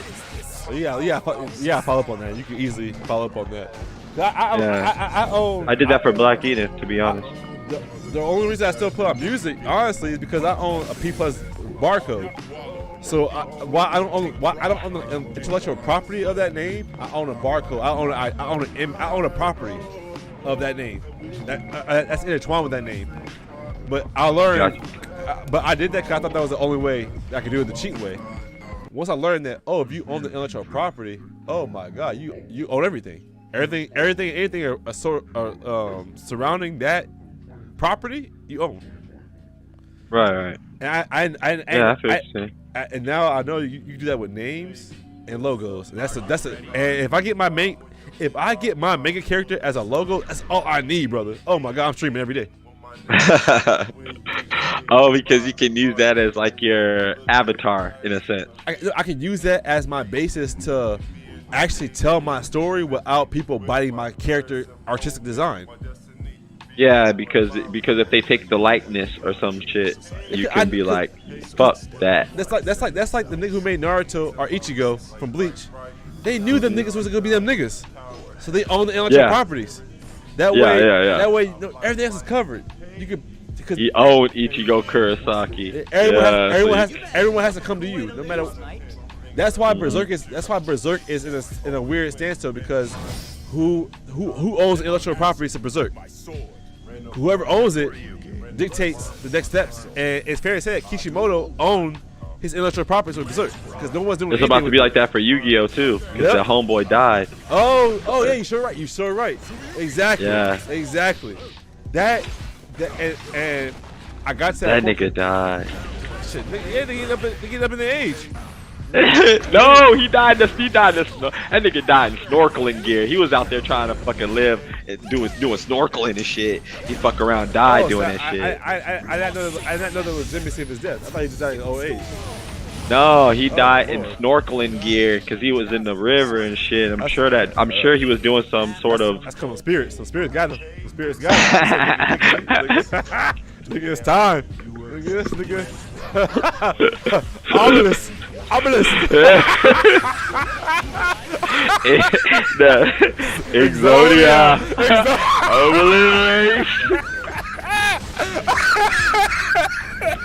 How wrong is fuck? How wrong is fuck?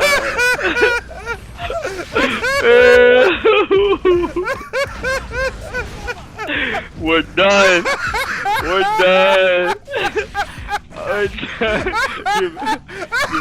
Goodbye, Japanese fan base.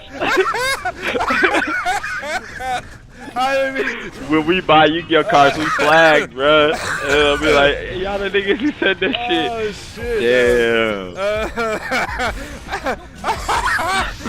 Damn. We timed that shit. Oh fuck. I can't help it. I couldn't help it. They hit the nigga with a trap card. Trap hole.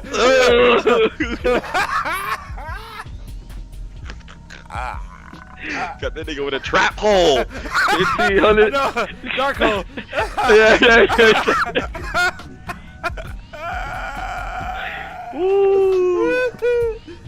Oh man. That nigga with the crown with chains.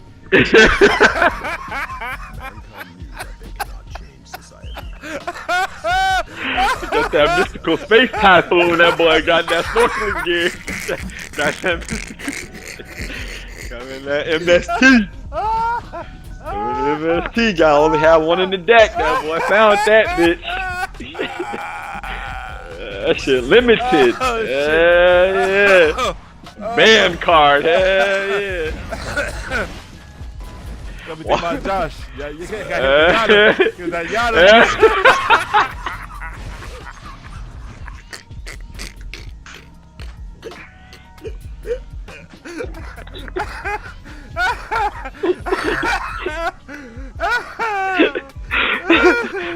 That boy got a whole name, Yada Garasu, but you don't even say all that.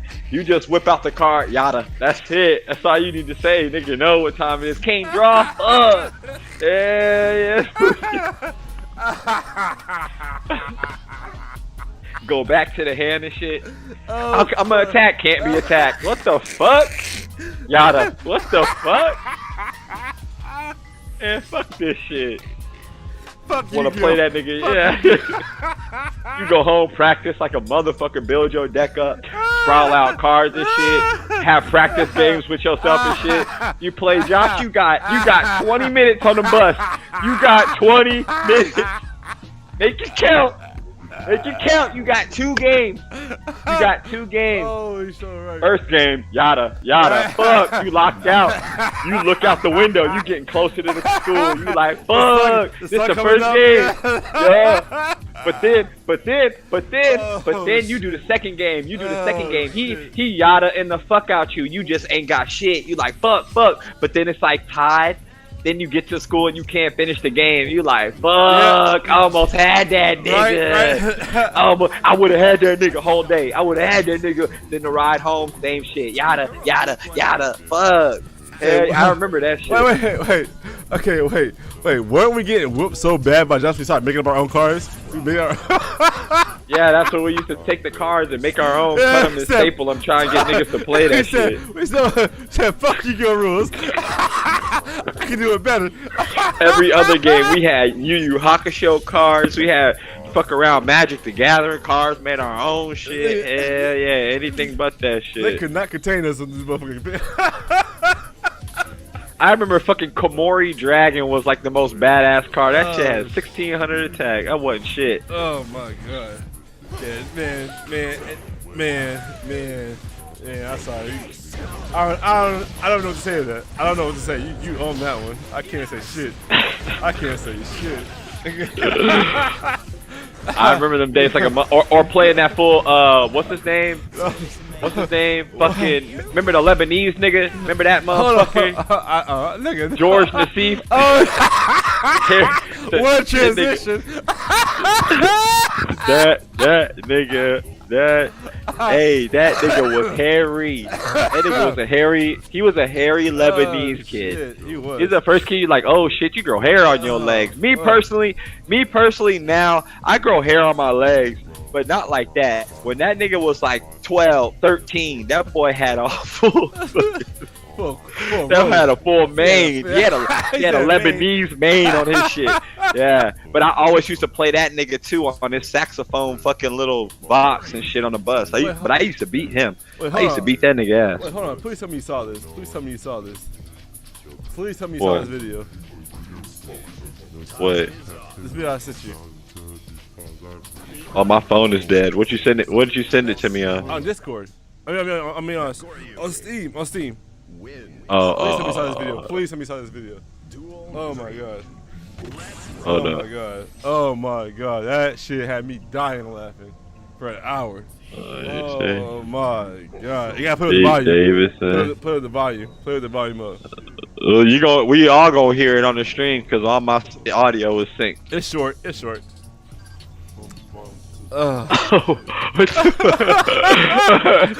Yeah, I watched that one a couple times. I was like, that is our life. I was like, damn, that's it. Oh my god. I immediately thought about you. I'm like, that's some shit that I can say we never would expect it, but that would have been us walking down the market. That's what makes me never fuck with Pokemon. That's why I would never fuck with no goddamn. You don't want to catch no Pokemon with us? Hell no. I'm good. You come sneak me in the bushes? I'm good. And then he dodged.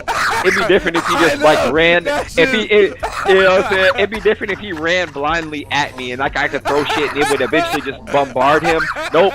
The nigga got weave game. What the fuck? He got eyesight like that? Fuck that shit. That nigga said, nope. Dodge that bitch. Hit a straight left, ready. Yeah. You can't reason at all. There's no reasoning. You be like, look, bro, please, look, just stop. Stop hitting me with the fucking meteor punch. Stop. Hit my chin. That nigga don't give a fuck. He's fucking you up. That's gonna hurt. Cause he's not holding back. He's thinking it's a Pokemon or some shit. So I'm sure he's not pulling his punches.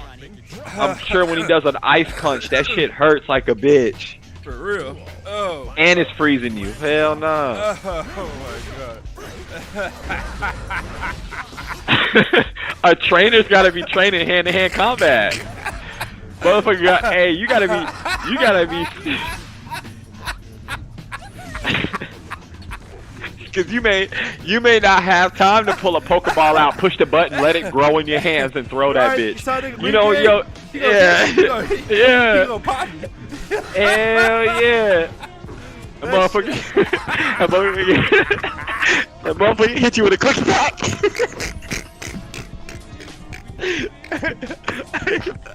Hey, that motherfucker hit you with a quick attack. Hit it with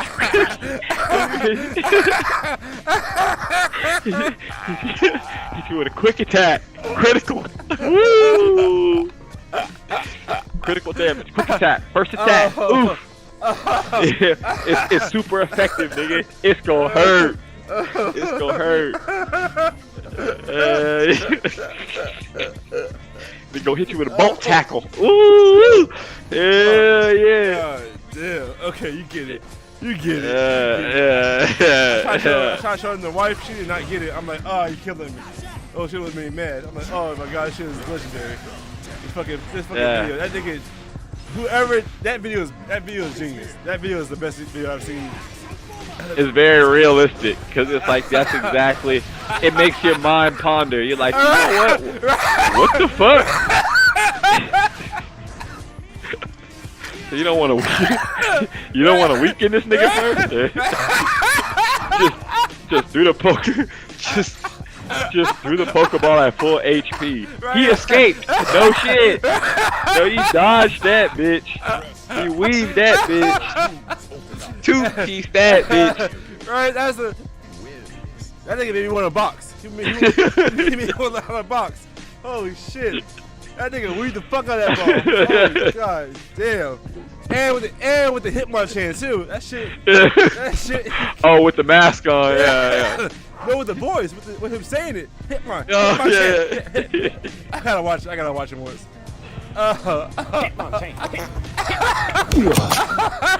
And with the fart too. The little overtime. Hitmonchan. Wait, don't Hitmonchan. Yeah, you can't talk nothing. And you can't say shit. And the Hitmonchan got tattoos. Yeah. Okay, I'm sorry. Okay, I'm ready. You put me up with the Exodian. I'm sorry. That shit was funny. That shit was funny. Rest in peace, nigga. Rest in peace. May all 5 pieces be in your deck, homeboy. May your Millennium Puzzle be built, homeboy. May you see through your Millennium Eye, Pegasus. Go ahead, then. I got Joey's voice in the back of my head now. Shit. My cards, you. I need my cards, you. My blue eyes or my fucking red eyes, black dragon. Oh my god. Baby dragon. Oh fuck. Come on, you. You think you're some kind of tough guy? Oh fuck. Time Wizard. That's my favorite character though. Yeah, I love Joey though. Yeah, Joey That's my favorite character. Joey and Kuwabara are my favorite characters in the show. Kuwabara. I watched Yu Yu Hakusho the other day. Well, oh, for real, bro. I watched every episode of Yu Yu Hakusho last month. Like last month, I binged the fuck out of that. I watched that shit every second of the day. That's creepy. I literally just watched the Dark Tournament arc. For real? Yeah, that's creepy, nigga. We got the same VPN. Stop. Yeah. I love me some. Ooh, I love me some Genkai. Oh man, I love me some motherfucking Genkai, man. I love me that shit. Yeah, that show. Yeah, nostalgia. Yeah. Yeah. That's what it was for me. Even to the point where it was like the wind dude Jin, where you hear that nigga talk. And he's like all Australian and talking that random shit. You think it's like a parody, but it's like, damn, I do not remember this nigga talking like that. How did you run to the West Coast? All that. Oh no, I'm sorry. He was Scottish. Oh, that's a good practice. Shut you out there. Oh boy, what you did, bitch? Goes win strike, win punch, win dick. Shut up.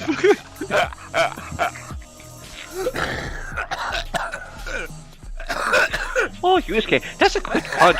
I want to go to stairs. A couple mushroom and eat the shitty cordial lolly. Oh, fuck. That shit was on some shit. I was like, damn, I remember that one distinctly because I was looking for other videos because I thought that was a fucking parody. Like a Team 4-star or something. You saw like the end of He-Man. Holy gosh. Holy gosh. You sound just like that nigga. Holy fuck. Oh, He-Man. Snargle. Oh, that nigga. Oh. Stop. That nigga. Oh, what the fuck? This nigga said He-Man. This nigga remember playing with toys at Barbie house. Oh, fuck. This thing. Oh, you fucked up. You fucked up. Castle Grayskull. Oh shit. That boy said Castle Grayskull. That boy said Man at Arms. Oh shit. That boy said Trap Jaw. Oh shit. Oh fuck. Oh fuck, nigga. You fucked up for that. By the power of Grayskull. Oh, hey, when you heard that shit, you knew it was about to go down. When that nigga Adam, bitch nigga, Adam pulled that sword out. By the power of Grayskull, you like, fuck. What's going down? He better get cracking. I remember whenever I seen the death battle with Tim and Lion-O and they made He-Man win, I was like, alright, yeah, Prince Adam may be a kind of questionable, as far as sexual preference and shit like that. But he a cool ass motherfucker when he turned to He-Man. I fuck with He-Man. He got the He-Man for a reason. He-Man. He all man. He-Man right there. That nigga all man. He-Man. You don't gotta worry about that nigga with the bitches. He-Man. He-Man over there.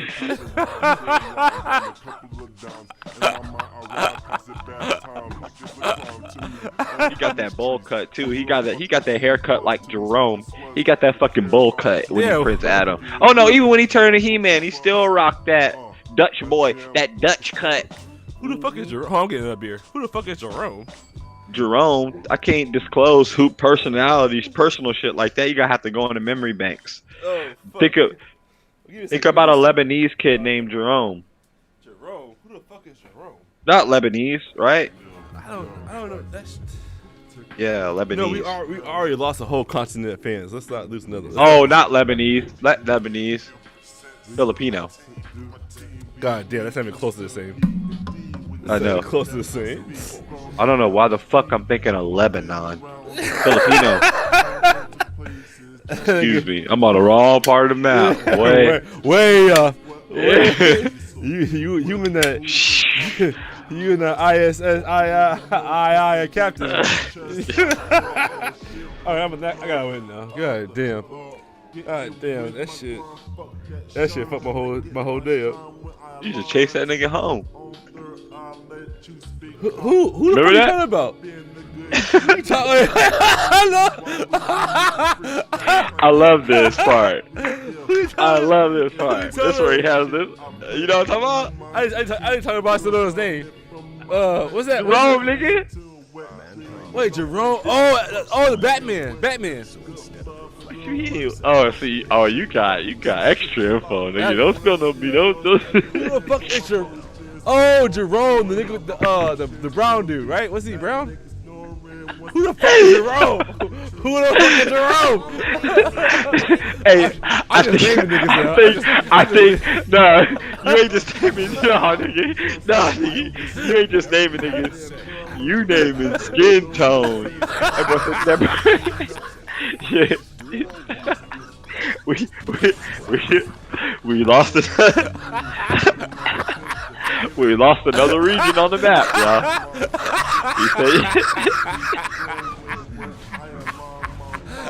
You fucked up. I get you. Jerome, you mean that brown is right? I don't know how to answer that, nigga. That sound like a loaded question, nigga. What you trying to get me caught up down my stream, nigga? You mean that brown, nigga? I don't know. Danger. I don't know. Oh, you fucked up. Hey, the fucking party. Hey, Jerome, you mean that brown, nigga? What? Nah, the nigga was Filipino. But he was brown, right? I don't want to answer. Come on, P. Don't make me answer that shit, bro.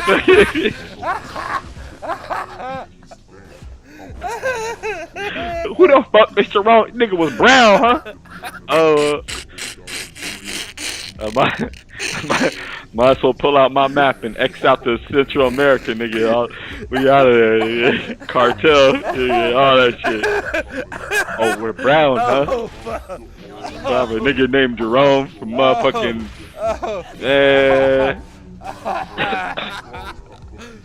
Basically, no, that wasn't him.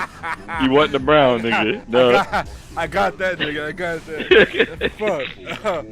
Oh, fuck. Oh.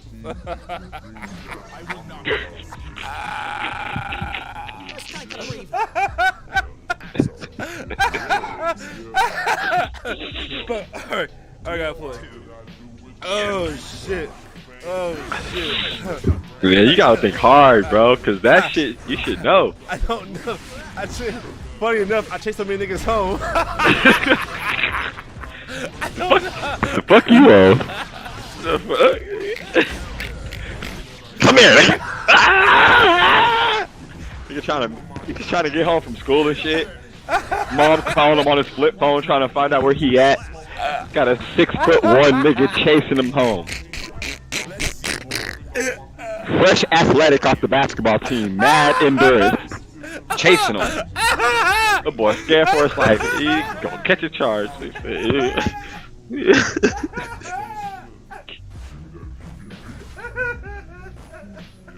The fuck? What happened? This man chased me home. This man chased me home. Son, how tall was he? He was real tall. What'd you say, about 60? Yeah, he was. Yeah. This nigga in 7th grade. This nigga in 7th grade. Stop!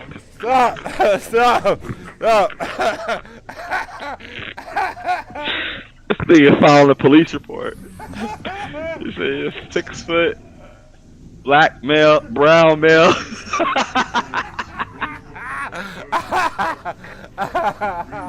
I'm sorry. Stop! Oh fuck! Oh fuck! Like a fucking cat ready to pounce. Shit. Like Harry ready to pounce. Nigga, he's watching him when we get off the bus. Shit, when you say it like that, nigga, God damn, that's like a predator. Fuck. Hey, Fuck. Okay, hold on. I'll be right back. Hold on. Alright, shit. He fucked up for that. Oh, that was funny. That was funny, y'all. Oh my god, that's fucked up. Well, Bree, fair to say, I forgot about a couple of niggas I used to chase home from school. Sorry for reasons. I forgot I did that shit. And this nigga, he's seen it from the outside looking in, so he got a whole bunch of funny jokes. Oh, this nigga. All right. I got about till 1 o'clock. So let's get some matches in. All right, anyway, well, I'm a spoke then, cause I've been putting this ball. Thing. Alright, damn. Well, get a hit that way. But at the same time, only hit I want is for you to hit on who Jerome is. Y'all don't think you still know. You said Filipino, so is that Yeah, our girl's neighbor? that narrows it down. Is that our neighbor, right? Who though? That girl with the big titties, her brother. That bitch. Yeah. I sure did remember. I remember chasing that nigga home as much as I do. I do. That shit is fucked up. I do. Yeah, that's what. Why would I chase him though? Why would I chase that nigga? I forgot. Oh no, nigga. Why? You know. Jump in the rabbit hole, nigga. Why you chasing him? Why you chasing the little Filipino boys? What the fuck? I couldn't get assistance, so I'm like, fuck you, nigga. Come here, nigga. Hold her for ransom and shit. Tell your big titty sister to get down here. That's basically how it was. If I could... His hair all bouncy and shit, all full of body and shit. That's what I remember about. That's what I remember you used to say about that nigga. His hair used to have a lot of body to it. It did. So it used to like, yeah. That nigga has a perfect hair. She's a bounce in the wind. He had that Asian cut, nigga. Put that ruler to that bitch. I never forget. Yeah. I forgot chasing that nigga. I forgot. Yeah, did I get trouble for that? That was my whole deal. Yeah, I got Catch and trouble charge for that shit. Yeah. Yeah, I almost did. That nigga's like, leave my son chasing alone. him out. Yeah. Hey, that's Mr. Jerry, nigga. That's Mr. Jerry, nigga. That's Mr. Jerry, nigga. He said, leave my son alone. I'll leave him alone, but give me that water then. Give me that water.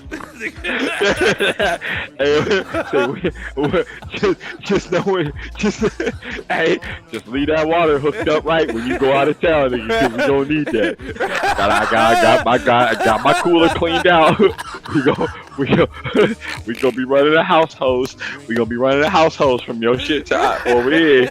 So when you go out of town, just know your bill a little higher. You know, then you know what the fuck. Mr. Jerry got some explaining. Mr. Jerry got some explaining to do when that water bill hit. When the missus asked me about that water bill, he said, "Yeah, you let them use nice ass nigga. Yeah, let them use the water and shit." And let me that Filipino wife got in that ass, boy. They say, "Why the fuck?" We just trying to be timid ass Filipino man. Like, hey, yeah, I know how I go. Mr. Jerry was providing some hot water. Yeah, it was a hot tub. Yeah, a hot tub with Mr. Jerry water. The gas is turned on. The gas is turned on. I talk to Center Point. I talk to them, and everything should be okay. Everything should be okay. You can just run out. Yeah, nigga. Quick, talking quick. While the wife in the car, talking quick. Well, shit, nigga. I was chasing the brother. We was all getting free water, and you was macking on the sister. Nigga, what you talking about? Only thing I remember trying to fuck with. I think she was giving you books and shit. Yeah, that was it. And I ain't even fucking read. That was the problem. That was the problem. I bet I would have made a progress if I read, but I was a comic book nigga. I from us reading goddamn Blade comic books from Daddy with Third Planet and doing all those comic book ventures and shit. Superman, Batman shit. Yeah, the Gambit comics and all that shit. You know what I'm saying? Those exactly. So those things gravitated me towards. That's what my not literal, what the fuck they call that shit? You know what I'm saying? Scholastically reading and shit like that. I wanted some visuals.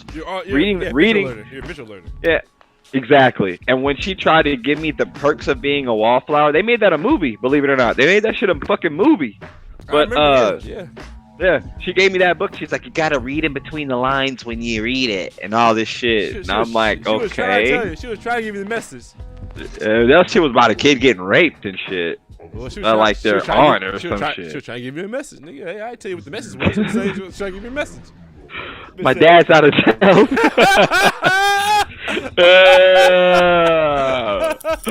I missed the message. Oh shit, the British are coming. I missed that shit.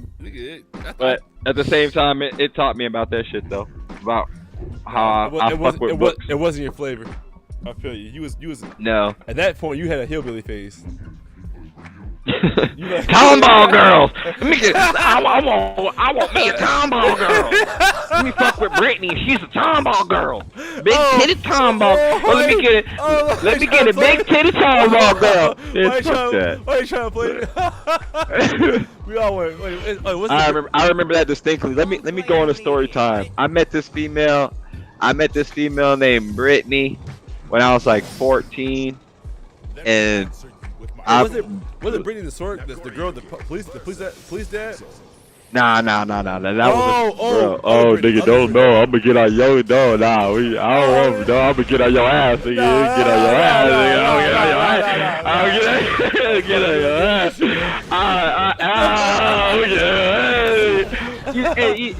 You know. Wait. One thing. I remember when we all used to play Wildin' Out in the park in the fuck shit. I do. I forgot about that bullshit. And I remember making up this shit about Britney and shit. And I was like, something. You trying to show your something? You got a flat ass booty. I said that shit. Yeah. Everybody was like, You sure did. And I remember before, look, I'm gonna go first, nigga. What you call it? Actual motherfucker. What you call it? But nah, a little behind the scenes commentary. When I came up with that rap, I was all doing a Wildin' Out, and I was like a kid behind the stage, like, you got a flat ass booty. That you call hey, like trying to, you know what I'm saying? Trying to come with the lyrics. Like, nah, ain't no way I miss that shit. I feel you. So out of confidence, when I felt like I came up with the right lyric, I went to that nigga Danny. I'm like, hey, I got one. And I told that nigga. And he was like, ooh, you should say that. I'm like, nah, all bashful and shit. And he's like, no, say it. And I was like, okay, I got one. And then moment 32 happened and shit. And everybody like, I should remember that. yeah. And then I remember one time when we was all in her garage and shit, we did something to her. And everybody was like, oh, I'm sorry, I apologize. And I was like, I'm not going to apologize. I ain't sorry. And she was like, well, you can get up out my garage then. And I was like, okay. I'm sorry. That bitch checked me like a mark. She checked my ass. I was like, remember when Leslie checked me at her party with you? No. I was like, we got to go home. The Filipinos got parties. The Filipinos had parties. Remember that was the same time she had showed you her. She was like, I think it was Truth or Dare. You're like, I dare you to give me show me give me your G string. I had went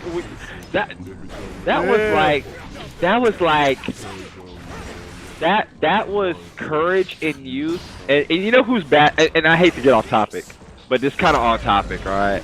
You know what I like about Might Guy from Naruto? What? He embraces that youthful shit, and that's kind of true. There's a lot of courage in youth. Because in my courage in youth, I went and took this woman's thong out of her underwear drawer in front of all y'all and threw it at her. Like a boss. And was like, put that on or some shit. Some slick shit. That was it. You said, put it on. You said, put this on. Yeah. Sure did. And she did that shit. In the closet with you.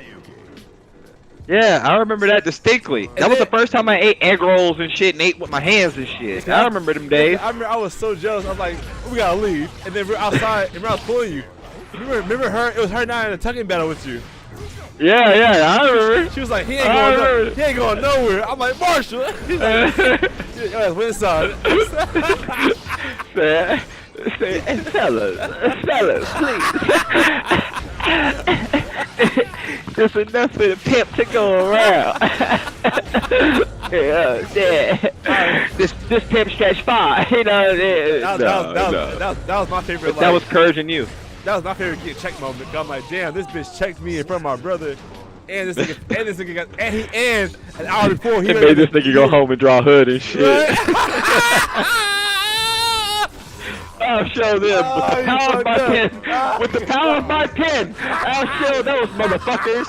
With the power of my imagination, with the power of my mind, with the power of my pen, I can't be stopped. Fuck them. Oh, you fucked all right. Oh, you fucked up. That was a neighborhood. Oh, you fucked up. Darkest stormy night. Hell yeah, that nigga drew that shit in blood, nigga. He drew that shit in blood. And that nigga did like a scroll. He bit his thumb. And then that was my first time experiencing Blacklash, cause me trying to draw her naked and shit, and then showing everybody, she's like, "Ooh, who that bitch?" I'm like, "Hey, that's my bitch." And she'll look at her. She'll look at her. Everybody was like, "Let me see this. Let me see it again." I'm like, "I don't want you to watch it. You can't look at it. No, you can't see it." Let me see that. Let me see that nude picture you drew. Let me see that. It's like, alright, it's more than a lewd picture, you son of a bitch. She's actually real. It's my woman. She's more than just tits. Hey, let me see that picture of the titties you drew. She's more than just titties, you motherfucker. That's exactly how it went. Then why'd you draw titties then? Because you gotta explain yourself. Like, fuck. And then you're young, so you don't even know how to explain yourself. It comes out broken as fuck. No, by the time you You get sound out, broken. by the time you get out, people are making fun of you already. Yeah. Let me give you a The chance. clowning starts. Yeah, Yeah. Oh my god, I forgot about that. Yeah. Damn, I forgot about the bottle now. You should show it right. That and remember when we spent all day trying to have that house party at Chandler's house? And all the all the bitches came in G-strings. We talking about remember that's what Brittany had her G-string show and shit. Yeah. This is the grassy.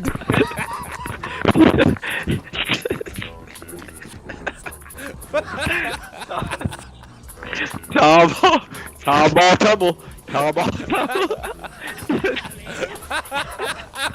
Bitches bring your G-strings. It's Tom ball tumble. Bitches bring Taylor's house for the Tom ball tumble. Bitches bring the G-strings. Taylor's house for the Tom ball tumble. Bring your bitches to Tom ball tumble to 29-20. Meet us at 29-20 down there. Meet us at down there for the Tom ball tumble. Bitches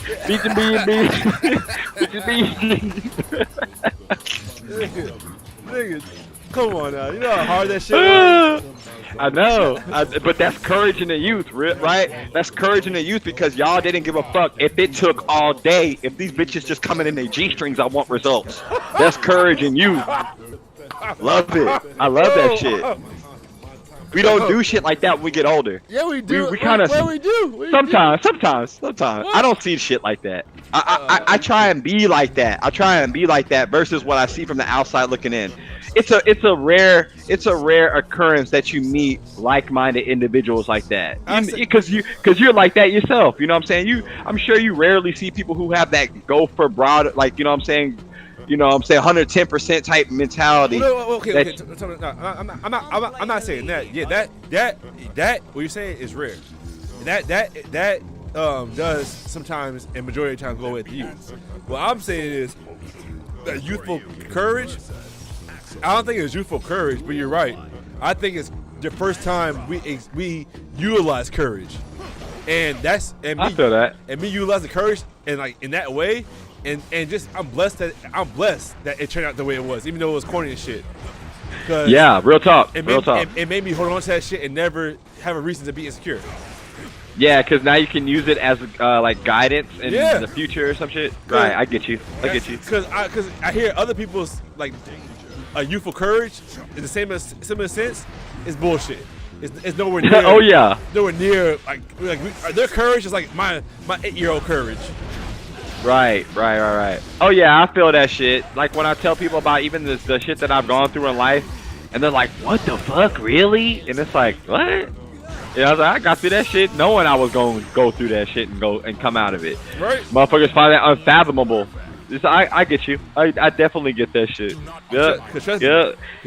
I remember that. I remember he had the damn little there's like a little DJ booth set dealy. It opened up and shit. We thought it was a DJ booth. What it was a vinyl record player. So it was just playing vinyl records. And Marvin Gaye. And nobody had vinyls. Yeah, nobody. We trying to. Oh, y'all played the radio. Yes. We trying to bump the ground with girls while listening to commercials. Oh my god. And then Leslie was there just hating on everybody. But y'all made it happen though. You know what I'm saying? You know, made it happen. Now, the more you say it, and how kind of like work in progress it was. It's like, but bitches was still grinding. and niggas was still making it happen. And, yeah, I'm so bitches, proud of that bitches shit. Came to a nigga Like house. they still grinding to the commercial though. Yeah, and bitches came to the house in G-strings during summer break for no fucking for me and Taylor and you. You can't make this. I'm glad Taylor found his way into that. I'm glad cause Solo, yeah, motherfucker, yeah, fuck ass. Who coming over there solo? Nobody.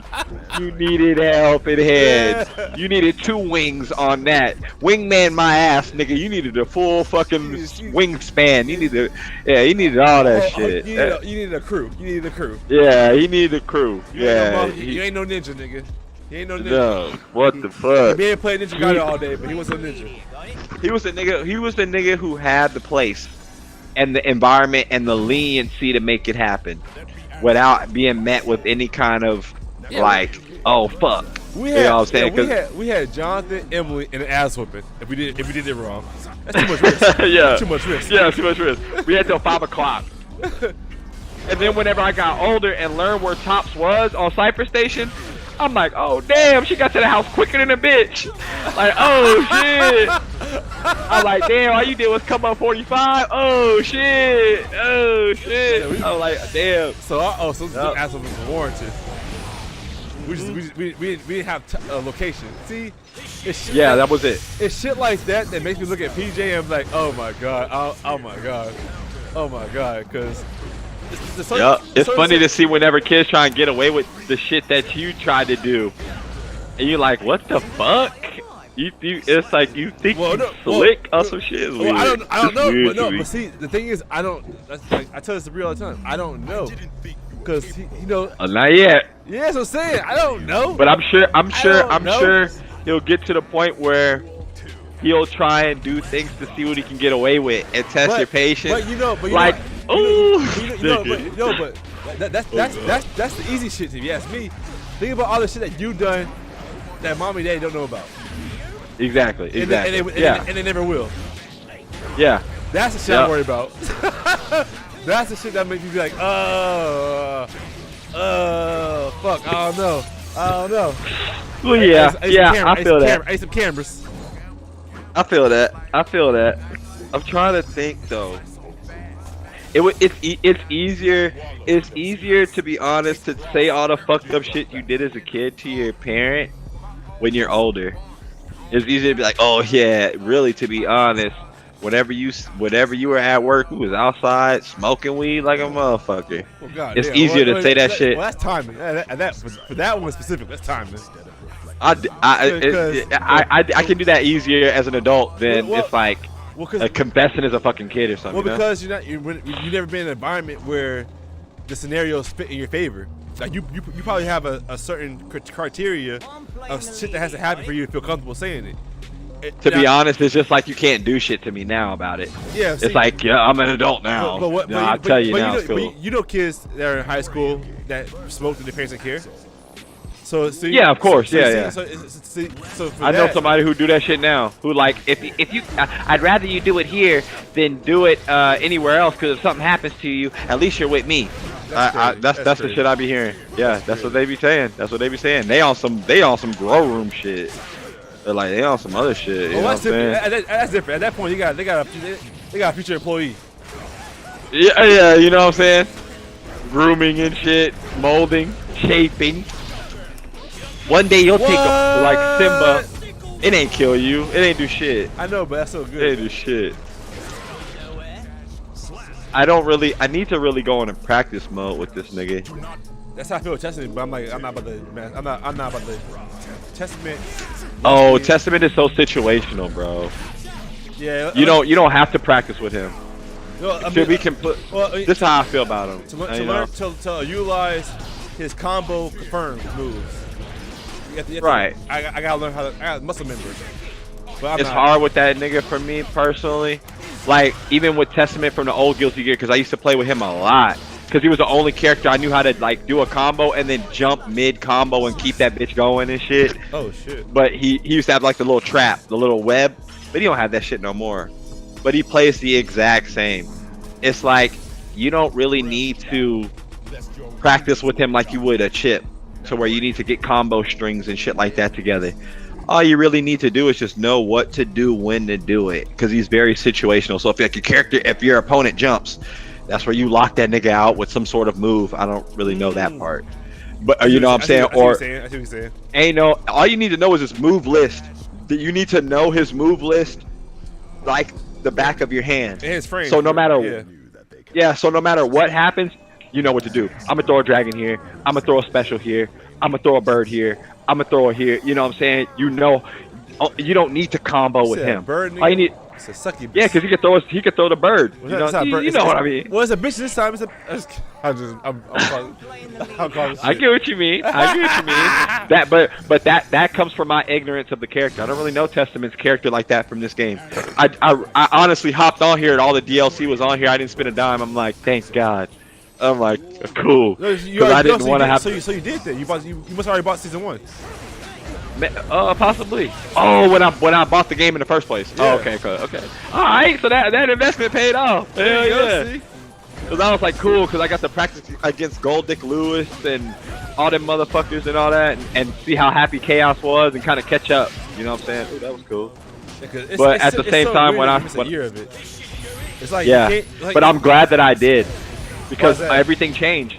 Everything changed. The mechanics changed, patches changed, new characters got introduced, bugs have been fixed. A lot of bullshit that was probably in the game at the beginning that was like locking characters out or probably helping niggas finesse tournaments is gone now because it's been so long and shit. Yeah, because you did not go through the Ramathal fucking you know what I'm saying? saga. Everybody was using Ramathal. Oh my god. Now I fight a lot of that bitch online too. Oh damn. Okay, well, damn. Yeah. Well, no, it was bad because the only time you can really breathe is whenever her swords have to come back to her and shit like that. Yeah, that's like you're just blocking the whole time. Yeah. I can only imagine if it was buggy or if there was something that was making it to where you can exploit some sort of mechanic out of her. And with Nago, because with Nago, if I did that spin, it was 0 on block, so I could never get punished for it. That's why. Oh, you can just do it safe and shit. Yeah, miss. That's why. You came at a good time, but it's crazy that it's like you never left. Yeah, because to be honest, it's like even though I haven't played Guilty Gear, I've still played fighting games. I just been only playing PS1 games and shit that my laptop could handle. That's what. But I still, like, this thing is still be playing fighting games. That's why I feel. Yeah. I never. That's what I was saying. You know, I'm passionate about the fighting game aesthetic. The fact that it's a game of skill, not a game of chance, and it's not. Yeah. Even to the fact that where now fighting game terminology is like you have your turn, I have my turn. Yeah. And exactly. I don't. And the fun thing about to me, where I differ on the skill spectrum is I don't follow frame rates. I don't follow that hitbox shit. I don't follow that. I fight with kind of pure instinct. You know what I'm saying? But I do like that people know that shit. So I'm not fighting somebody who's just pressing buttons. I'm fighting a nigga who is going through mechanics. I'm fighting a human mind who can adapt. You know what I'm saying? I'll play reckless all day. I don't give a fuck. But I like the fact that my opponent is going to go out of their way to go through the deep shit because games are deep as fuck now. Now games are on a disc and 50 fucking gigabytes big or 100 gigabytes big, to where there's a lot of different things put into it. To where, like, if I get Capcom vs. SNK 2, that bitch is only like a gigabyte of like space. So there's only so much you can put in that game. But like this game right here, not only are they adding more to the game, but it's already heavily mechanicked out, balanced out, to where it's like I said, you can play the same dude and both them niggas play different. I love that shit. I love that shit about new games. Can't wait till the new Tekken comes out. They make it. Oh shit! Damn, you went to Tekken. Holy fuck! Yeah, ain't nothing been said about it. Yeah. That's why I said damn, because I'm like, damn, I haven't. Cause I was waiting. I follow that nigga on Twitter. He don't say nothing. I was waiting. It's like 2 years for this game to come out, and I said myself, this was the only game I'm gonna play. Like Tekken as well, but that's why Tekken 7's dead though, you know. Oh no, because it's not utilized for a serious gameplay. It was better than Tekken Tag for what everybody else says. That's why they deal with it. I don't know, dog. I love me some Tekken Tag too. No. Oh no, I agree. No, I mean I agree. I agree with you, and I have not even got close to mimicking like tournament ready players. Like the way I put Tekken Tag 2 was I would never get far anywhere in tournament. So I still love the game. That's why I feel you. But Tekken 7, it was the only game that could really stand the test of time to 3D. But it wasn't. It was so easy to like learn and like play the like everything you're saying about the frame rate and frame data and all that shit.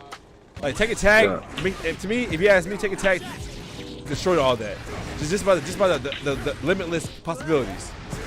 Tekken 7. It was very open-ended with the combo system and shit. Everything, yeah. But Tekken 7, while it's 3D and while they had all those moves and shit, it was not at all. It was meta, awesome shit. Oh, all together, like, oh fuck, oh gosh, still.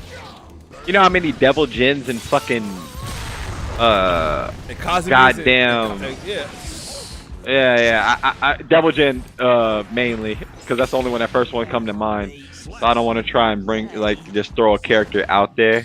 Well, but I do know that Devil Jin, I fought Devil like Jin, Akuma, like a motherfucker. And that brings me to what I wanted to say too, right? Like Tekken 7 to me seems like a kind of a half-ass next gen presentation, half-ass experiment, because we never got that Tekken versus fucking Street Fighter. You know what I'm saying? It's like a way to live through that with having King of Fighter character in there, Street Fighter character in there. You know what I'm saying? And kind of have that aesthetic in there and see how it works. See how it works, because we're gonna and it's DLC, so we can tweak it as we go along. You know what I'm saying? Now when Tekken and that's why I feel like nothing been said about no Tekken 8, because it's gonna be some shit. And I feel like that's what makes me not want to play Tekken 7 at all. I don't even have it installed on my computer because it's like I don't want to touch it.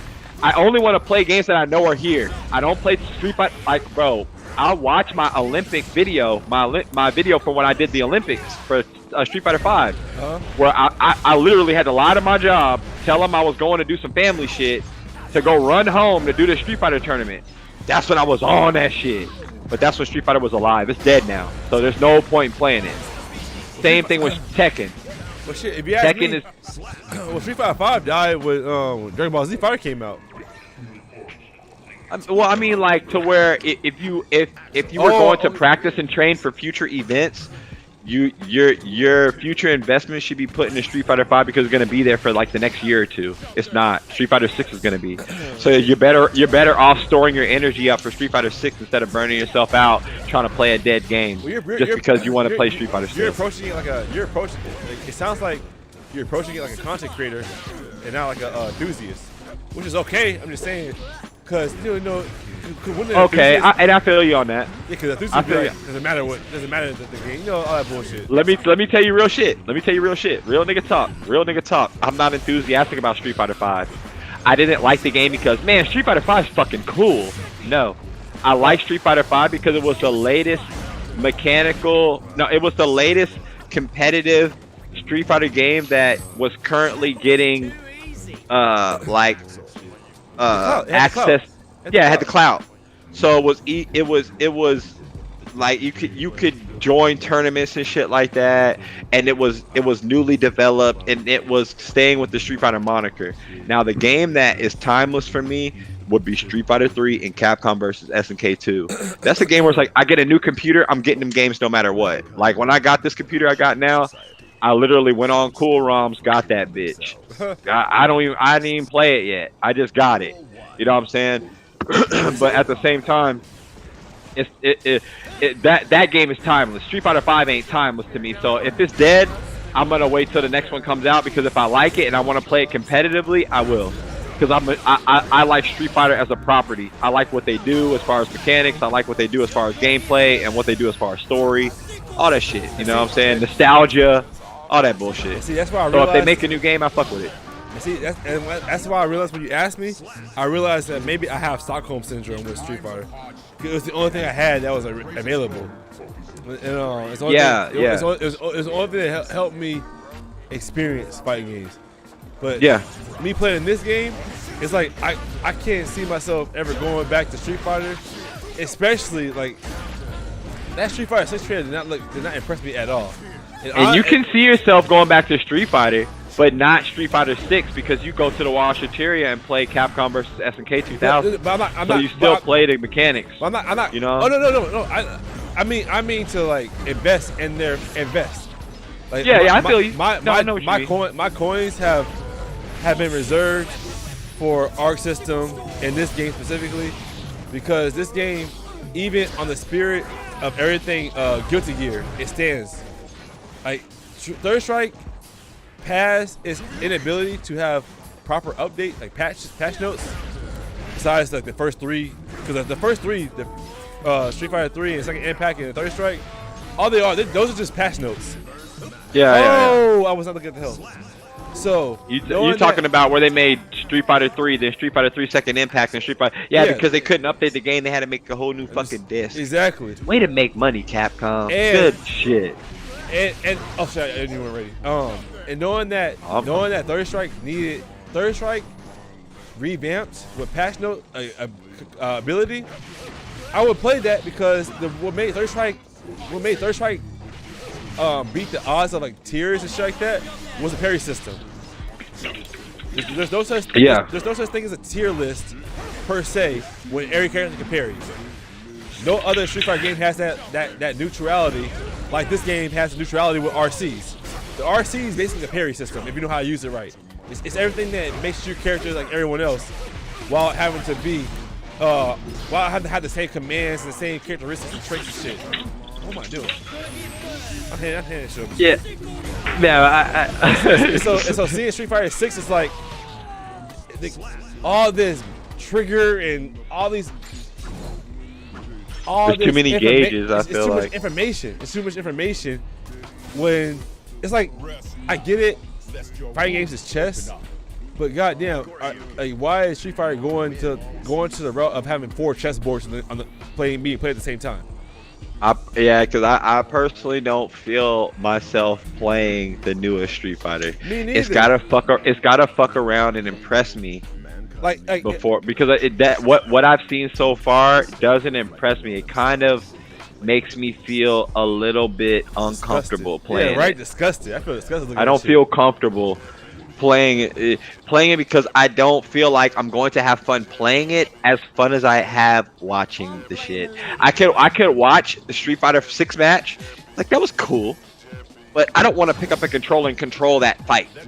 You know, let's say I'm watching a Guilty Gear fight and Chip dashing around and doing all this fly shit. I'm like, damn, I want to go into practice mode real quick. I don't feel that shit doing watching Street Fighter, like Luke and Jamie and watching all that shit. It's like, yeah, let me watch somebody else play that shit, because I don't really like the fact that I have a lot of meter to keep up with. I don't really like the fact of having to match all my shit together with like no. Let me try and see how I'm trying to say this. You said it right. Are you speaking my language? My main thing is the meters. I don't like that. I don't like that there's a drive gauge and there's a super gauge. I think that it's relying a lot on specials and splashes and I'm over here throwing while I'm talking shit. Nah, that shit works. But super. What's in my ear? But like the supers and the splashes and the cancels and the EX drives and the fucking parries. It's like, stop throwing mechanics at me and just let me push buttons. That's what I love about Tekken, bro. Especially with all the mechanics are cued off of visuals. Yeah, because you know me, when I play Tekken, I don't use the fucking rage arts. First, nigga. Oh, I don't use the rage arts. When I play Tekken, I fuck around and use them 4 limbs because I like a bare knuckles brawl. Well, because I don't like to have to input a drive, input a cancel, input a. In Tekken, you're able to get away with that shit because the rage drive gives you like a tremendous amount of attack bonus. Well, yeah, I get it, but it's like to make it a necessity. the Rage Drive in Tekken, you can fuck with it or not, and you can still play. Nah, but I haven't had a. Nah, it's false because the Rage Drive, the fact that once you get to a certain level of health, your attacks go tremendously above. No, bro. No. I know you're talking about the Rage Art shit, but the Rage Art shit is only for rookies. Every time I watch, when I watch high level play, the Rage Art killed Tekken 7 because once a person goes to the Rage Art, all they gotta do is start spamming moves, spamming keyframes, sidestep, spam keyframes, sidestep, spam keyframes. No, I'm talking about like you know how in Tekken 7 you got your super. You know what I'm talking about? Yeah, but no one in high level uses super unless they're like. I'm watching Tekken 7 shit. Just not yesterday, maybe the day before yesterday or something like that. I'm saying the way I see Rage Arts being used online, it's more of like, oh, I'm panicking, I'm pressing it. Now, if a person's doing a move that has a recovery time that's like 15 frames, and my Rage Art is 13 frames, that's like easy win. It's tournament. But what I'm saying about Tekken is that I'm okay with that. I'm cool with the Rage Drives and the Rage Arts in Tekken. I like the aesthetic. The reason why I like it is because you can fuck with it or not. I've played Tekken matches where I haven't needed to use it, or my opponent has used it, and it's never been like, this bullshit. I think if I don't use this mechanic, I'm at a disadvantage. No, you can use the Rage Art or not, and you can still have a fun match. You know what I'm saying? Or you could use it and have a fun match. I feel like with Street Fighter 6, you gotta use the fucking. I feel like you gotta fuck around and use those drives and use those mechanics in order to have a solid match. If not, you'll be at a disadvantage. And I don't really like all that timing when it comes to Street Fighter. I don't like that. That's where I feel like we're. Maybe I'm still talking about the Tekken shit because if Tekken never gave you a Rage Drive, a Rage Art, and attack bonus, then I would like the Rage Art. But I don't like the Rage Art because it automatically puts me in a different state of play than my opponent when I'm in Rage Art. Yeah. Like while I play Capcom versus SK at the Watcheteria, when I'm using the SK bar. And I'm blinking. I don't get. This nigga said the S bar. You spamming specials. Oh look. This nigga. Because on the real. You cannot do that. You cannot do that with that game machine. That shit will read your I ain't gonna shit lie. I ain't gonna lie. Look.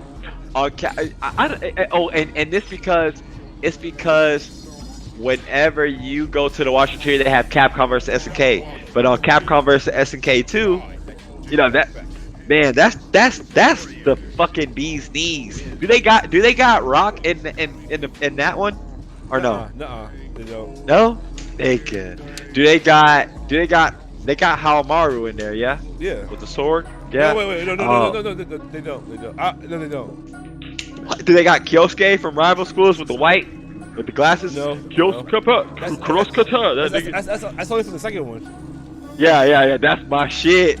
That's one of my favorite games of all time. Capcom versus SNK2. I've never seen an arcade cabinet for SNK2. Me neither. Oh, I have.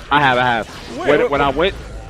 No, not like at a store, or a Watcheteria. I've only seen it at Matsuri when I went 2010. When I first went, only time Granny let me go and shit.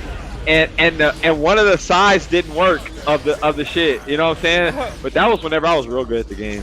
So I still try to play anyways. That was whenever I saw that old man playing Tatsunoko versus Capcom. He was old as shit, and he was whooping niggas' asses and shit like that. He was whooping ass. You got my brain. Like I can't. I don't know how. Maybe I'm more fascinated. Like how do you find the energy? Or, I don't know. Actually, I don't know. It's hard for me to play old games, old fighting games, old games. Oh, because they're nostalgic to me. Like even with my Dreamcast, I play Project Justice. That's Rival Schools 2. I play that shit.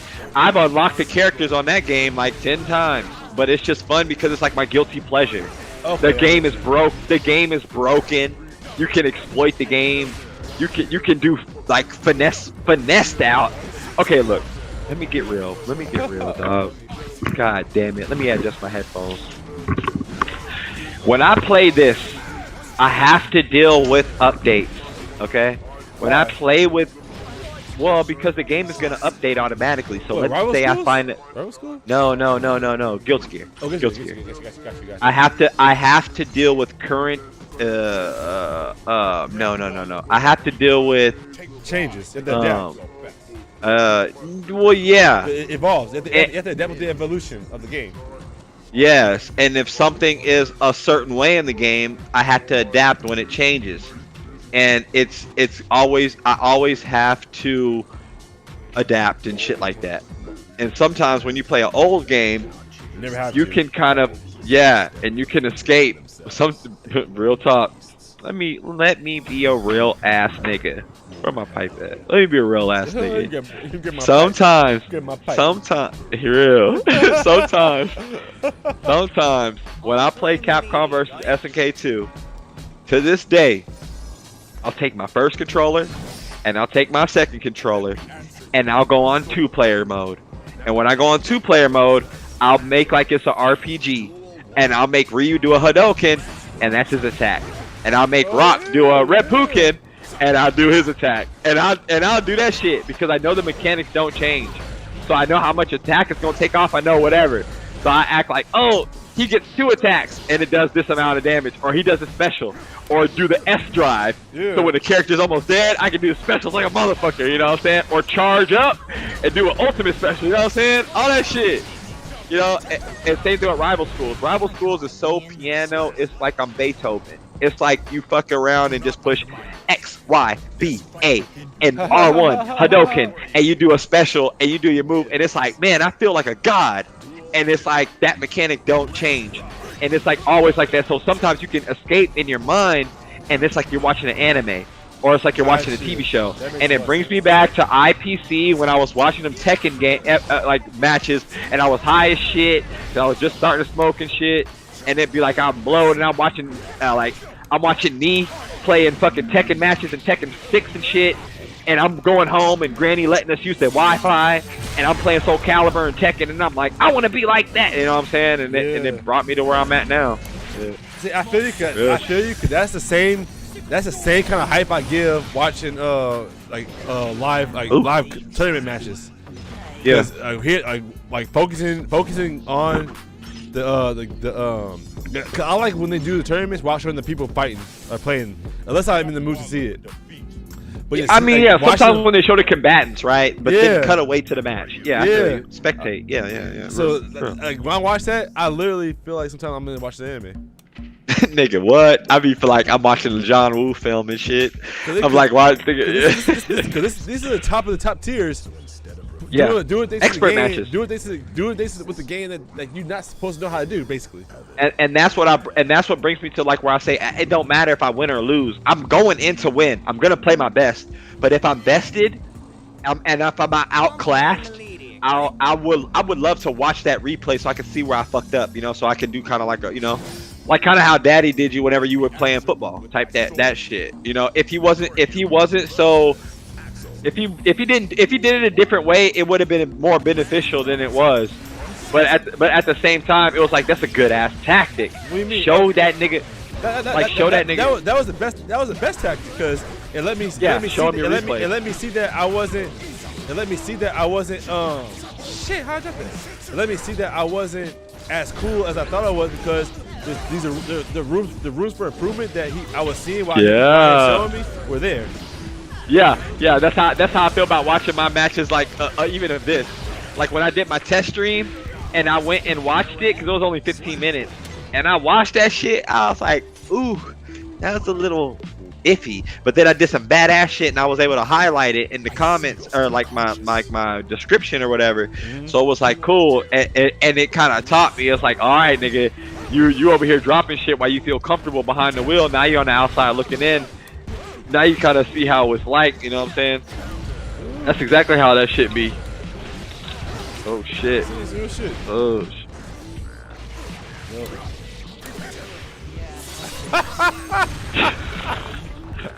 He said, fuck this nigga. He's just pushing buttons. He's just pushing buttons. Do the glass and shit. He's too busy talking. No, we won't talk. Flash. Oh shit. Flash.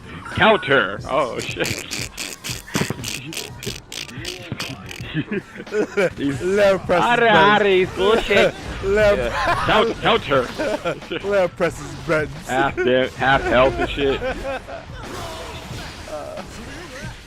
Best I got is a fire special on surprise. Best I got is a fire special. Best I got is a fire special on surprise. Best I got. Or I could do some JoJo shit and stop time. That don't do shit. I don't like that special because you got.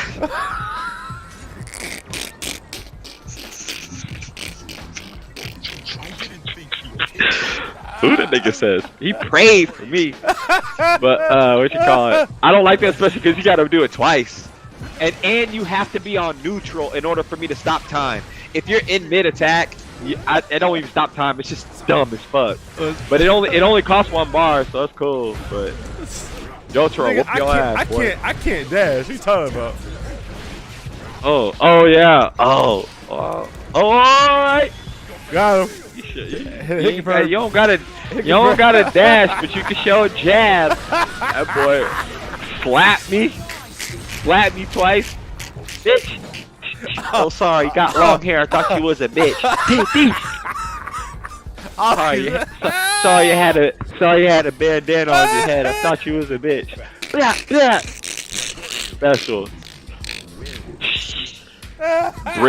Brandish the back of that bitch like Batosai, like the manslayer shit. I'm switching characters. Fuck that. The fuck? Switching characters. I'm switching characters. I gotta pee. Yeah, dude, I've been laughing so hard tonight. Holy shit. Hold on. Let me switch characters and pick a good color. Let me switch characters and pick. I'll be black. I'll be Goku color.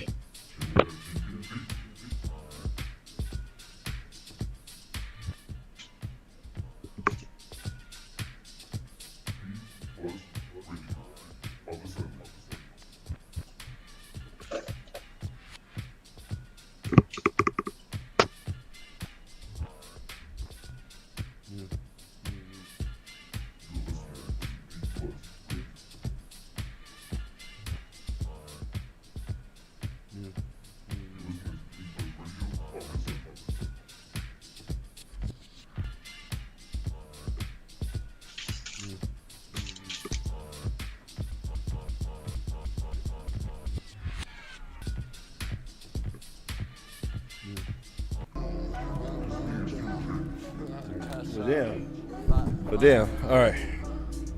Yeah, I gotta go to sleep. It's 12:45. You got work in the morning? I'm gonna be.